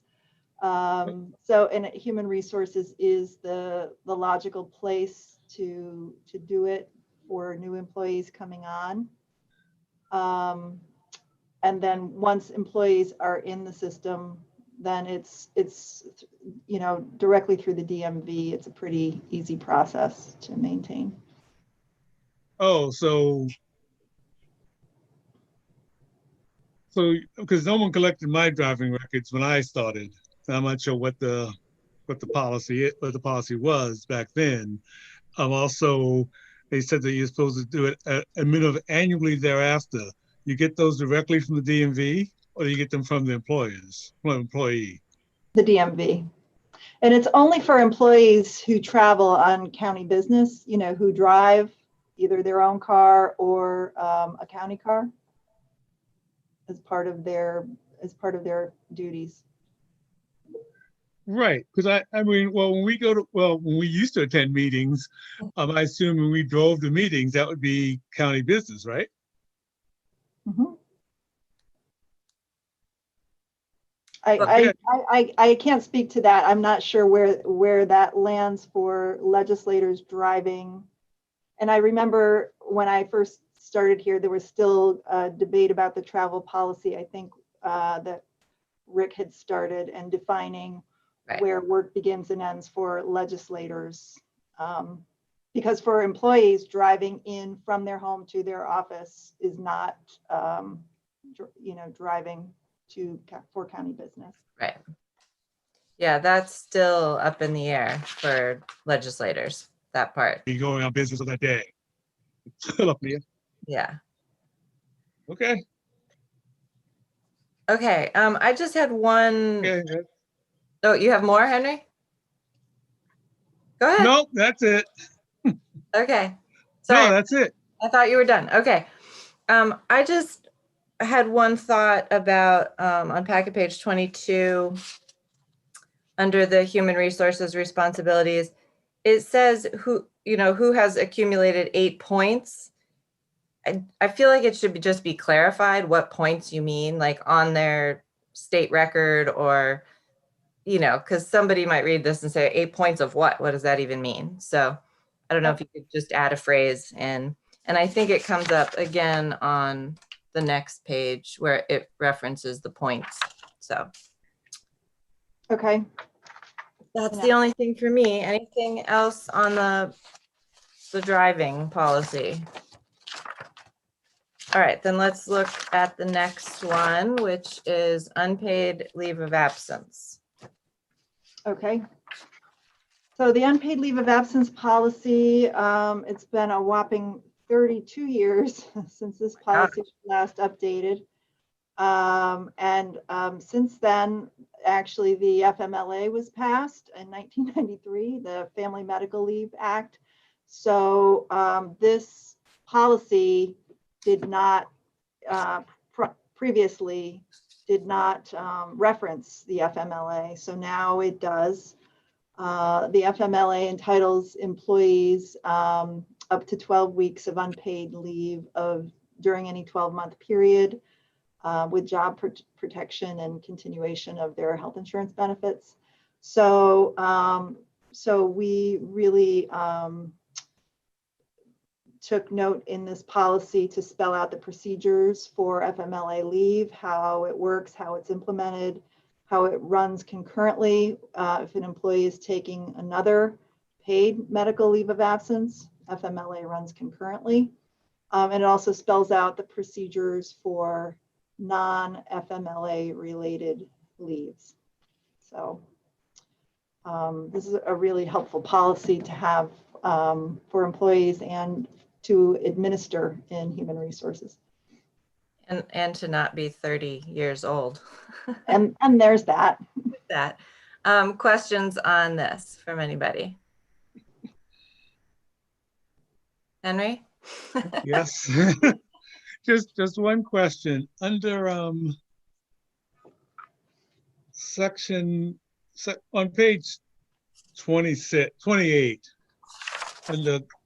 and the section B 1A, both parents are employed. Is that, I don't know, I mean, I assume that basically if both parents are employed, they don't each get 12 weeks? It's limited to If both parents are employed by the county, they get half time each? For parenting leave, only for the parenting leave piece. Is that, I mean, so if they were, so two people who were not married or whatever would get 12 weeks each, but people who are both employed by the county only get 6 weeks each, essentially? It doesn't say they have to be married. They could be, if they're both parents. If they're both the parent, then they would, yeah. So we don't want to give them 24 weeks? I would imagine that this is right out of the act itself, the FMLA, and we could, the county could always decide to be more generous than the federal government in terms of its unpaid leave. Right. I just raised it because it just stuck out to me that if, you know, that if both people were employed by the same employer, then they lose half the time. That, you know, because just because. Well, it's an interesting point. Does anybody, I mean, I think that's maybe a bigger discussion to change that. Yeah, I'm not quite sure what to recommend, Henry. Well, I'll just vote accordingly. Yeah, I mean, you could propose an amendment, or you could bring it up when this comes to the full legislature and say that you feel like that should be different. Jason? I mean, yeah, if I'm following correctly, yeah, I mean, this is reflective of the law. If there's an interest to expanding an employee benefit beyond that, I think we'd want to have a lot more discussion about the impacts of that. I'm not saying yes or no, I'm not suggesting either way. I'm just saying that this is reflective of the law and it's updating it based on the law. If there's a follow-up to this that is to expand employee benefits, I think that's a different conversation. How about this? How about if you can confirm that it's written in the statute, written in the law, and then, you know, and just get back to me on it? Yep. Yeah, and if it is something that you want to talk about, we can add that to a future agenda. Sure. And Dan Klein's back too. Dan's back too. Didn't want to miss the policy discussion. Come on, we're just about to end it. Do you have questions? Yeah, thank you. So I can research that and get back to the whole committee on that piece. Okay, that's great. Thank you, Lisa. I could answer it now. Oh, perfect. 29 CFR 201B, married couples who are employed by the same employer can be required to share a combined 12 weeks of FMLA leave. But that says married couples, so if they're not married, Right. I don't know if it applies to people who are non-married, but then that would be a bigger problem, I think, changing it, treating married different from non-married if they're both have the same child. So I don't think we'd want to do that. aren't policies fun? All right, let's go ahead and vote on this, understanding that there could be further conversation in the future. Amanda, I saw Rich. Oh, Rich? That's all right. I was just going to comment. It seems reasonable to me because the benefit is assessed at the level of the family unit. So the county is providing a 12-week benefit to a family. And if you change this, you would be optimizing it for some families, but not others. That's the way I read it. So I don't find that unreasonable. Anyway, I'm ready to vote. Great, thank you. Henry, how do you vote? I vote no. All right. Dan, how do you vote now that you're here? Yes. Rich? Yes. Mike? Yes. All right, and I'm yes. So thank you for that. We're getting close on time, but we still have several things. It was brought to my attention that we need to discuss legislator salaries, and I'm personally not sure what we need to discuss, but Dan, you want to jump in? Yeah, well, Kathy reminded us that it was a timely topic, and that's all. I just wanted to get it onto our radar.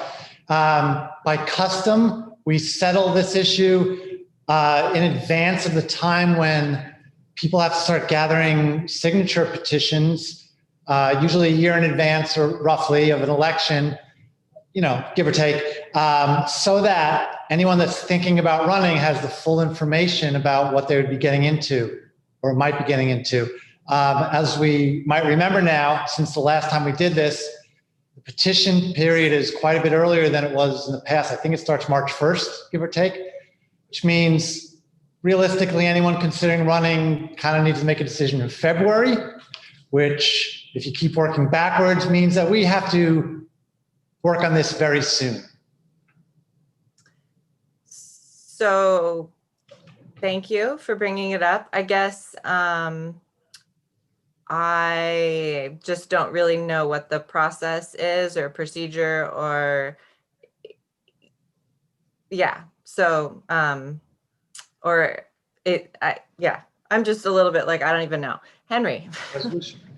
Yes, and remember when we put together the things we were going to look at, it's a resolution. It was in the agenda that we stated that we would look at salaries. Oh, at the beginning of the year, you mean? At the beginning of the year, we said we look at salaries. Right. I'm not sure how you want to proceed, whether you want to proceed by looking at other counties, looking at living wage information, or looking at whatever. So to see what we want to do. Yeah, I mean, I think for me personally, talking about it at the beginning of the year was very different than talking about it now. So that has changed. So maybe we need to have more time on the agenda at the next meeting to have a full discussion and decide I don't know, it feels like a big topic that everybody's going to want to weigh in on and bring it to a vote at some point, I guess. Dan? So just the process, Kathy just handed me last time's resolution 4 years ago. So it's a resolution, committee passes it, sends it to the full legislature, and we pass it as a resolution. And then if you want, I mean, Kathy has it too, I'm sure, but I have all the information from last time. An analysis that was done about how might we think of it if we're thinking about living wage? How might we think about it if we're comparing it to the employees' raises over the last 4 years? We had a couple of different ways we looked at it. I can provide that to everyone if that just as a kind of blueprint to think how one might think about all this. And I'm just going to end this by saying, I mean, I know what my view is. I believe that we should not be putting in a raise this year. We should not be putting in for a raise. So I personally won't need a lot of discussion. Right. Okay. Great. Thank you. So I guess my question is, that's great. Thank you, Dan, that you want to provide previous year's information. Who does the research on this though? Like if we want living wage information, if we want, you know, other information, I mean, do we assign Kathy to work on that? Or, I mean, I'm not sure that's in her. Last time I did it as GO chair, and it just, I was interested in it. I don't know if there's any set procedure. I don't think Kathy wants to do that. No, I'm sure. I'm sure. Well, I don't want to either. So how about I give you what we had last time, and that'll start. Yeah, that'll start it out. Maybe you'll realize it's not actually a ton of work to figure those kinds of things out. Okay.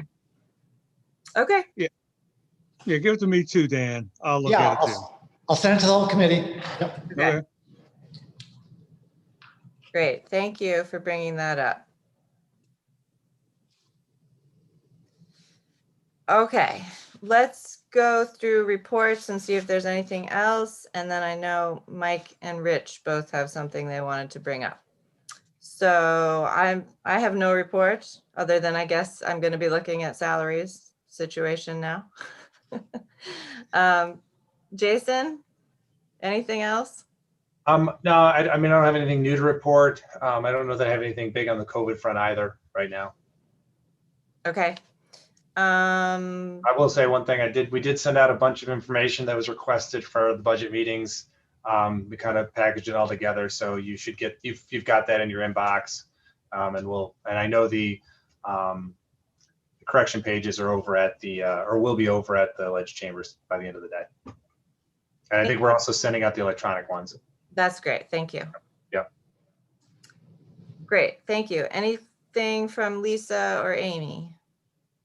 I just have one quick thing on the kind of the compliance front, and that is the annual sexual harassment prevention training is in the process of being launched. And some of you may have already seen, we've sent the materials out for volunteers, interns, advisory committee members. We're doing it in a centralized way this time with reporting all through a Laserfish form. And so if you have any questions on any of that, you can let me know. That is, again, for volunteers, interns, and advisory committee members. The employee training, which you all will be receiving, I think is slated to go out anytime now, any day now. And that, again, is an online training. So no one is expected to do both, just the Okay, that you had your hand up, Henry, but you're She answered it. Okay. Any other questions for Lisa or Jason about administration? Oh yeah, I mean, where do we stand, the human resource director? I'll be sending out a communication today. Great. I've Okay. been wondering too. I just told the interview panel today, and I will send out a communication today to the legislature. Okay. Great. Lisa's smiling. Lisa's smiling, if that gives you an indication of what's going on. Good. Excellent. All right. County Attorney, any report for us? No report. All right. Rick, are you here? You are here. Yes, hi. I really had no report prior to just a day ago. A lot of the treasurers across the state are having a hard time figuring out what are we supposed to be doing about our auction. As you know, our auction is scheduled. Oh, by the way, Martha, my microphone is supposedly fixed, so I should be coming in loud and clear. You're very loud and clear. Good job. Okay, great. That was an IT problem that they had to download some tools to make it work better. But we have our auction scheduled for the end of the month, and the good news was that nobody across the state had run into any difficulties for the 1 or 2 live auctions that have taken place so far. As just to refresh your memory, if you're wondering why we kept postponing, it was because of the executive orders. There was a moratorium on people not being removed from their homes. There was a moratorium on the foreclosures. Most interpreted that as foreclosures that were commercial foreclosures or bank foreclosures, not specifically governmental tax foreclosures. But Jonathan and our judge here, they really hadn't gotten specific information on what type of foreclosures that executive order referred to. But since it's been extended time and time again, and now if you've seen at the beginning of this week, it was extended once again until January 1st. And I haven't read it. The treasurers are all writing emails. I have a number of them, and everybody's handling it differently. I guess it's pretty safe to say that ones who still had auctions that they wanted to do before the end of the year, they pretty much pulled the plug on them. And they are probably just going to combine it in one auction for next year. We kind of like to get ours out of the way, and I thought ours would be small and not really hit the radar that big because we only have 7 properties. And there's only 3 of those are residential properties. And only 2 of those 3 have people in them. So, there was this whole thing about if you were going to do foreclosures, the judge had to set up a conference and these people were supposed to come in and speak to the judge and arrange, some kind of postponement. But as I talked to some treasurers, usually what the judge talks about during those conferences is a different payment plan to pay off their mortgage. So most of the conferences have been across the state about commercial mortgages, people getting different amortization schedules and working out a different repayment plan. None of that really applies to our simple tax foreclosures. So I'm kind of in a quandary. I've just started to think about it. I thought I might have something a little bit more formal to present to you, but all I have is questions right now, and I have no answers. It looks like, and Jonathan can help me with this as we discuss it over the next week or so, it looks like we may very well be either postponing the auction again for 30 to 60 days or canceling it altogether and just moving it to next year. So I wanted to keep you apprised of this situation. All right, great. Thank you for that information. We'll wait to hear what happens. Okay. All right, great. Dominic is here to talk to us about county communications. Hi, everybody. Thanks. Still, a majority of my time is Emergency Operations Center and COVID-19 related. We continue to have really strong collaborations with a lot of community partners and organizations as we navigate through this. So still a majority designated to that. Started to work with a lot more departments on virtual programming and navigating digital technology, specifically Board of Elections, doing a program with planning. Next week, the Office of Human Rights panels. I'm sort of providing communications guidance and some of the technical tools to make some of those things work. So that all has been going really well. We've had really big audiences for some of what we've put on, I think bigger than we would have had in person in some scenarios. So it's exciting to see how some of that's been going. And also collaborating between departments has been great. Working on a fair amount of communications around the budget as well. And then still working on website transition, pulling some of those pieces from IT and working directly with some departments on their transitions. Great. And I feel like when Greg gave his report at the last GO meeting, he was talking about migrating some of the bigger pages of the website and said that was kind of going to be up to you. Yeah. So that's still sort of underway. It is. It's going a little bit slower than we had hoped. There's a couple of technical issues that in terms of the styling and the layout that I'm working on with some departments. You have to do some of the pages one by one. And so getting it right from the beginning rather than going back and redoing them all is helpful. And then immediately upon finishing the health department transition, we'll enter into making sure the home page is up and running. And I've got a lot of things ongoing with that to make sure that that's ready to go. And that'll sort of mark the end of the transition will be the home page. I would say a few months out from that happening. Right. Great, thank you. Questions for Dominic? Anybody? All right, thanks for being here. Thank you. All right, committee members. Mike, did you want to go first? Sure, but now it's still muted. No, now it's better. You're good. All right. So no, listen, I don't imagine this will pass out of committee or even in front of the legislature. I mean, we've heard back from some people. Leslie put out a question. I don't know why she did that, but the timing was good. So, so listen, the state of emergency, I don't expect us as the county to relieve our state of emergency before the state does. I'm not actually opposed to that either, but I don't expect that to happen. My problem with the state of emergency as it stands is that a state of emergency is meant for a very specific purpose. It's for an extraordinary event, right? Now, I'm not saying coronavirus isn't. I mean, it certainly is an extraordinary event. You know, hopefully it won't happen again. We, of course, know it will.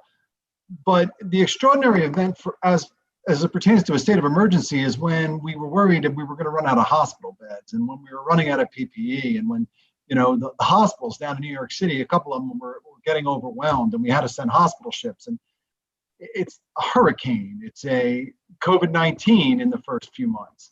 I mean, we're like 8 months in now, and it seems to me that we've passed the stage of this is an emergency and something we really have to deal with right now with some urgency. And we're now at a management stage. And I think the two stages should be recognized. I think you do have to separate the two ideas. And that's the problem I'm having with the state of emergency still in this state right now. We have three branches of government, right? I don't like to live under one branch where they have all the power. I mean, I serve on a legislature, right? I mean, I get elected to office, so do all of you. You represent a certain number of people. When you decide to go into a state of emergency, you're investing an awful lot of power in the executive. You're allowing the executive, and you know, we're allowing him to do this. We're allowing the executive to make very quick decisions because very quick decisions need to be made, right? We're not at that stage anymore. I mean, for goodness sakes, they came out with an app today for tracing. I mean, we're at the app stage of this emergency. And I feel that the legislature, particularly at the state level, needs to reclaim their power. They represent, you know, people. They are elected to office. They need to have their say.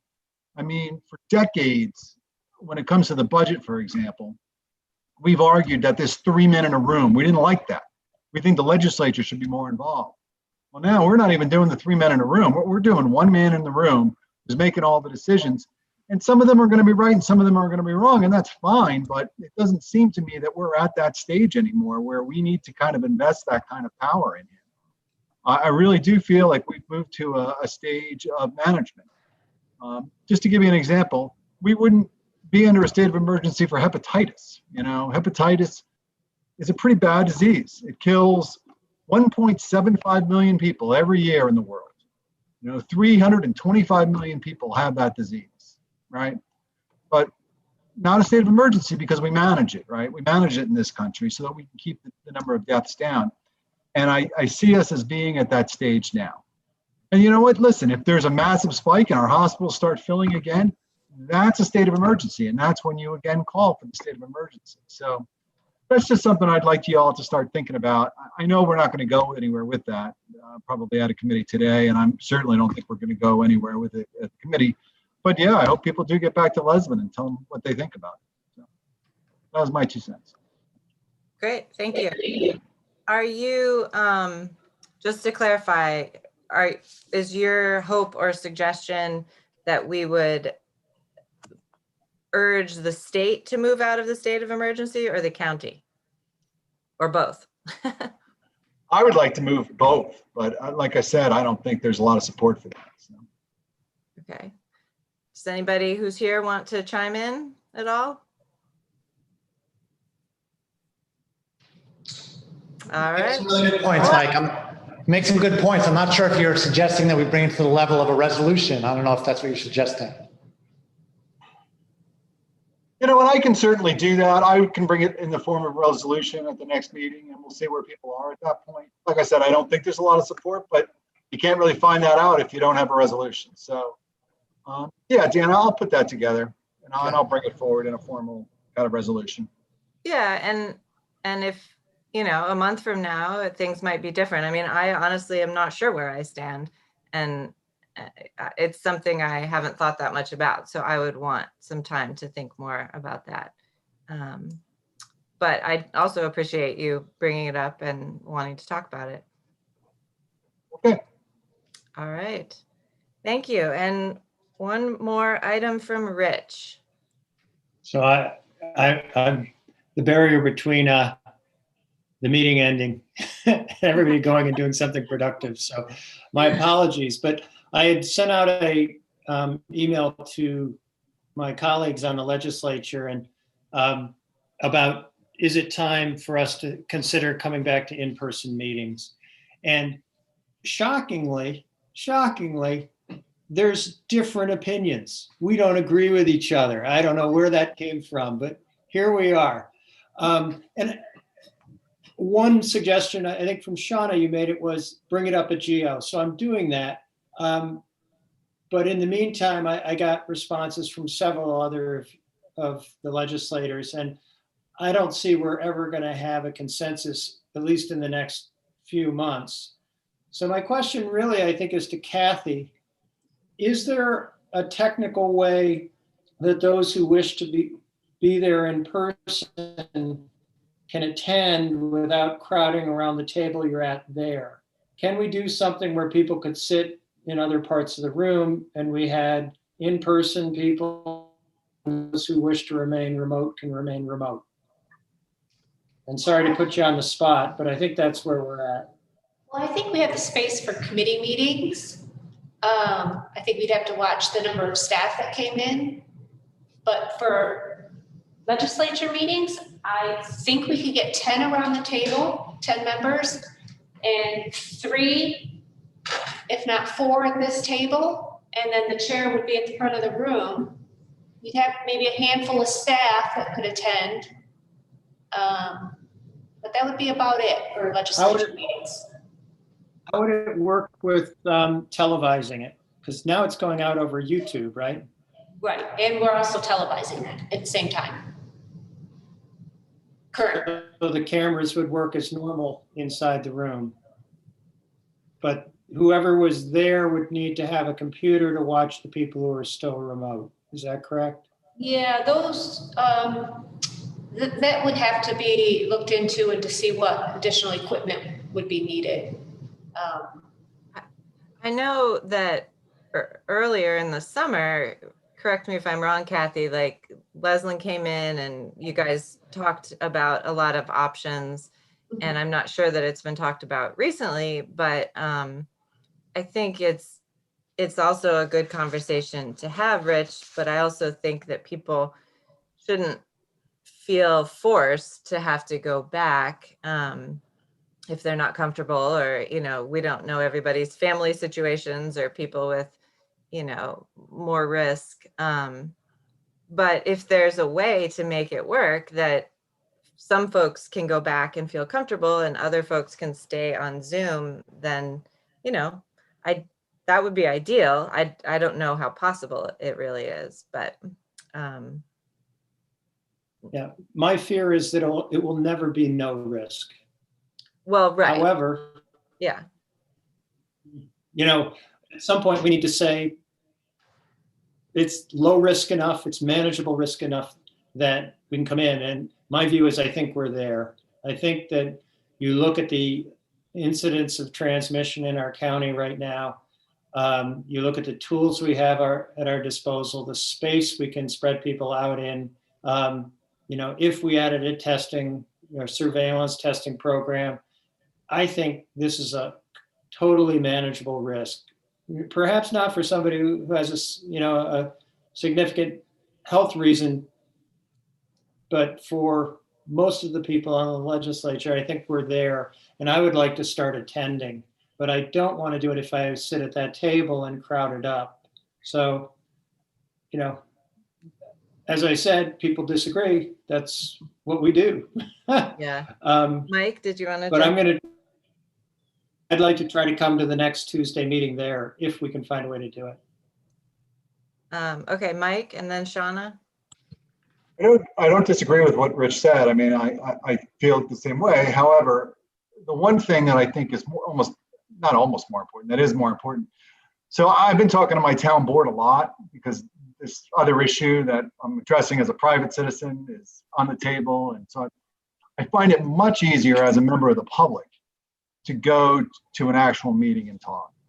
I just, like with my own town, I have to watch it on YouTube and then they've got to let me in to talk and Zoom. I'm switching between two different audio.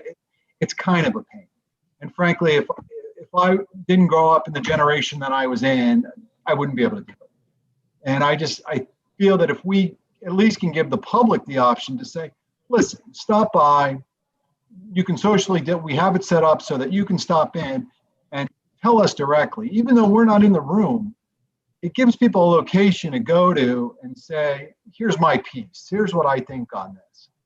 Because I think people need that. They need that access to us. That it's difficult in this. Some people they're better in person to do that and stand in front of a mic and say, here's the deal. So anyway, that's really more of my concern. I just find it much easier as a member of the public to go and say to my town board in person, here's what's on my mind. So. Yeah.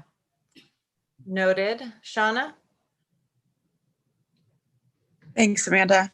I actually, I'm really torn on this because as far as Mike's earlier comment, I would be very uncomfortable having 20 people, 40 people coming into our chambers. I just don't think we have the room for it. And I think it would be very hard to manage getting people in and out. You don't want a ton of people using the elevators, washing the door handles. Like, I just think the management of it would really be overwhelming. And I don't think that we would be able to, I don't think our staff would necessarily be able to handle that right now. I also, as far as this meeting in person, I would love to come back to the chambers. I really would, but I question the fact that we have the proper ventilation system in place. I know that our schools had to have, and many of them had to have overhauls of their entire HVAC as well as new filters installed. And I would question if we have the return systems in place for us to have, 14 to 20 people in the chambers. So that would be my first question. I'd want to make sure that we have the correct handling. And then secondly, I would want things, in place such as temperatures, and then us signing the same form that our employees are signing, saying that we're feeling healthy, that we are not under quarantine, that we haven't traveled to red states, that type of thing in place. And I think, quite honestly, it's going to be about trusting each other. If one of us has a sore throat or a runny nose or, whatever symptom, that we're staying at home, because that's really what's going to keep us from not getting sick. So I'm comfortable going back as long as we have the answers to the ventilation issue, as well as, some real process in place so that we stay safe and healthy. Great. Thank you, Shauna. Any other thoughts, Kathy? Just want to comment, Rich mentioned something about, next Tuesday's legislature meeting. I don't think we'd be able to have enough in place for that meeting, but, we'd need a little bit more time as far as what equipment might be needed. Yeah. You weren't suggesting that we go Thanks, Kevin. Tuesday, right, Rich? Or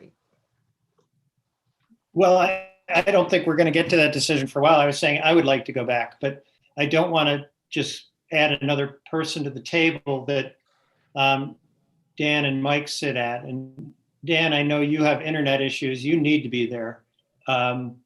So I don't want to sit there. And it sounds like we're not ready to have me sit over at the other table. I guess I could bring my computer and sit there and be remote there. Rich, that's what I was going to say. I formally invite you to come. There was one meeting earlier this summer when there was some extra people at the table. So I took my laptop, went in the other room. I'm happy to do that again. Not a problem. Bring the cookies. Wait, if there's, And we have the screen, we'll have the screens drop down in here too, so you'll be able to watch the meeting from the screens as well. if there's cookies, I might come too. All right, progress. Progress. Well, I think it might, you know, like everything this year, it's just kind of one step at a time. And I think, you know, here we haven't heard from all the legislators on that email thread, and, you know, we'll kind of keep moving it forward. So thank you for bringing it up again, Rich. And now we're only 20 minutes over, 25 minutes over, but thank you all for sticking with it. There was a lot this time. Thank you very much, Kathy, and we are adjourned. See y'all soon. Thanks, Amanda. Yep, thank you.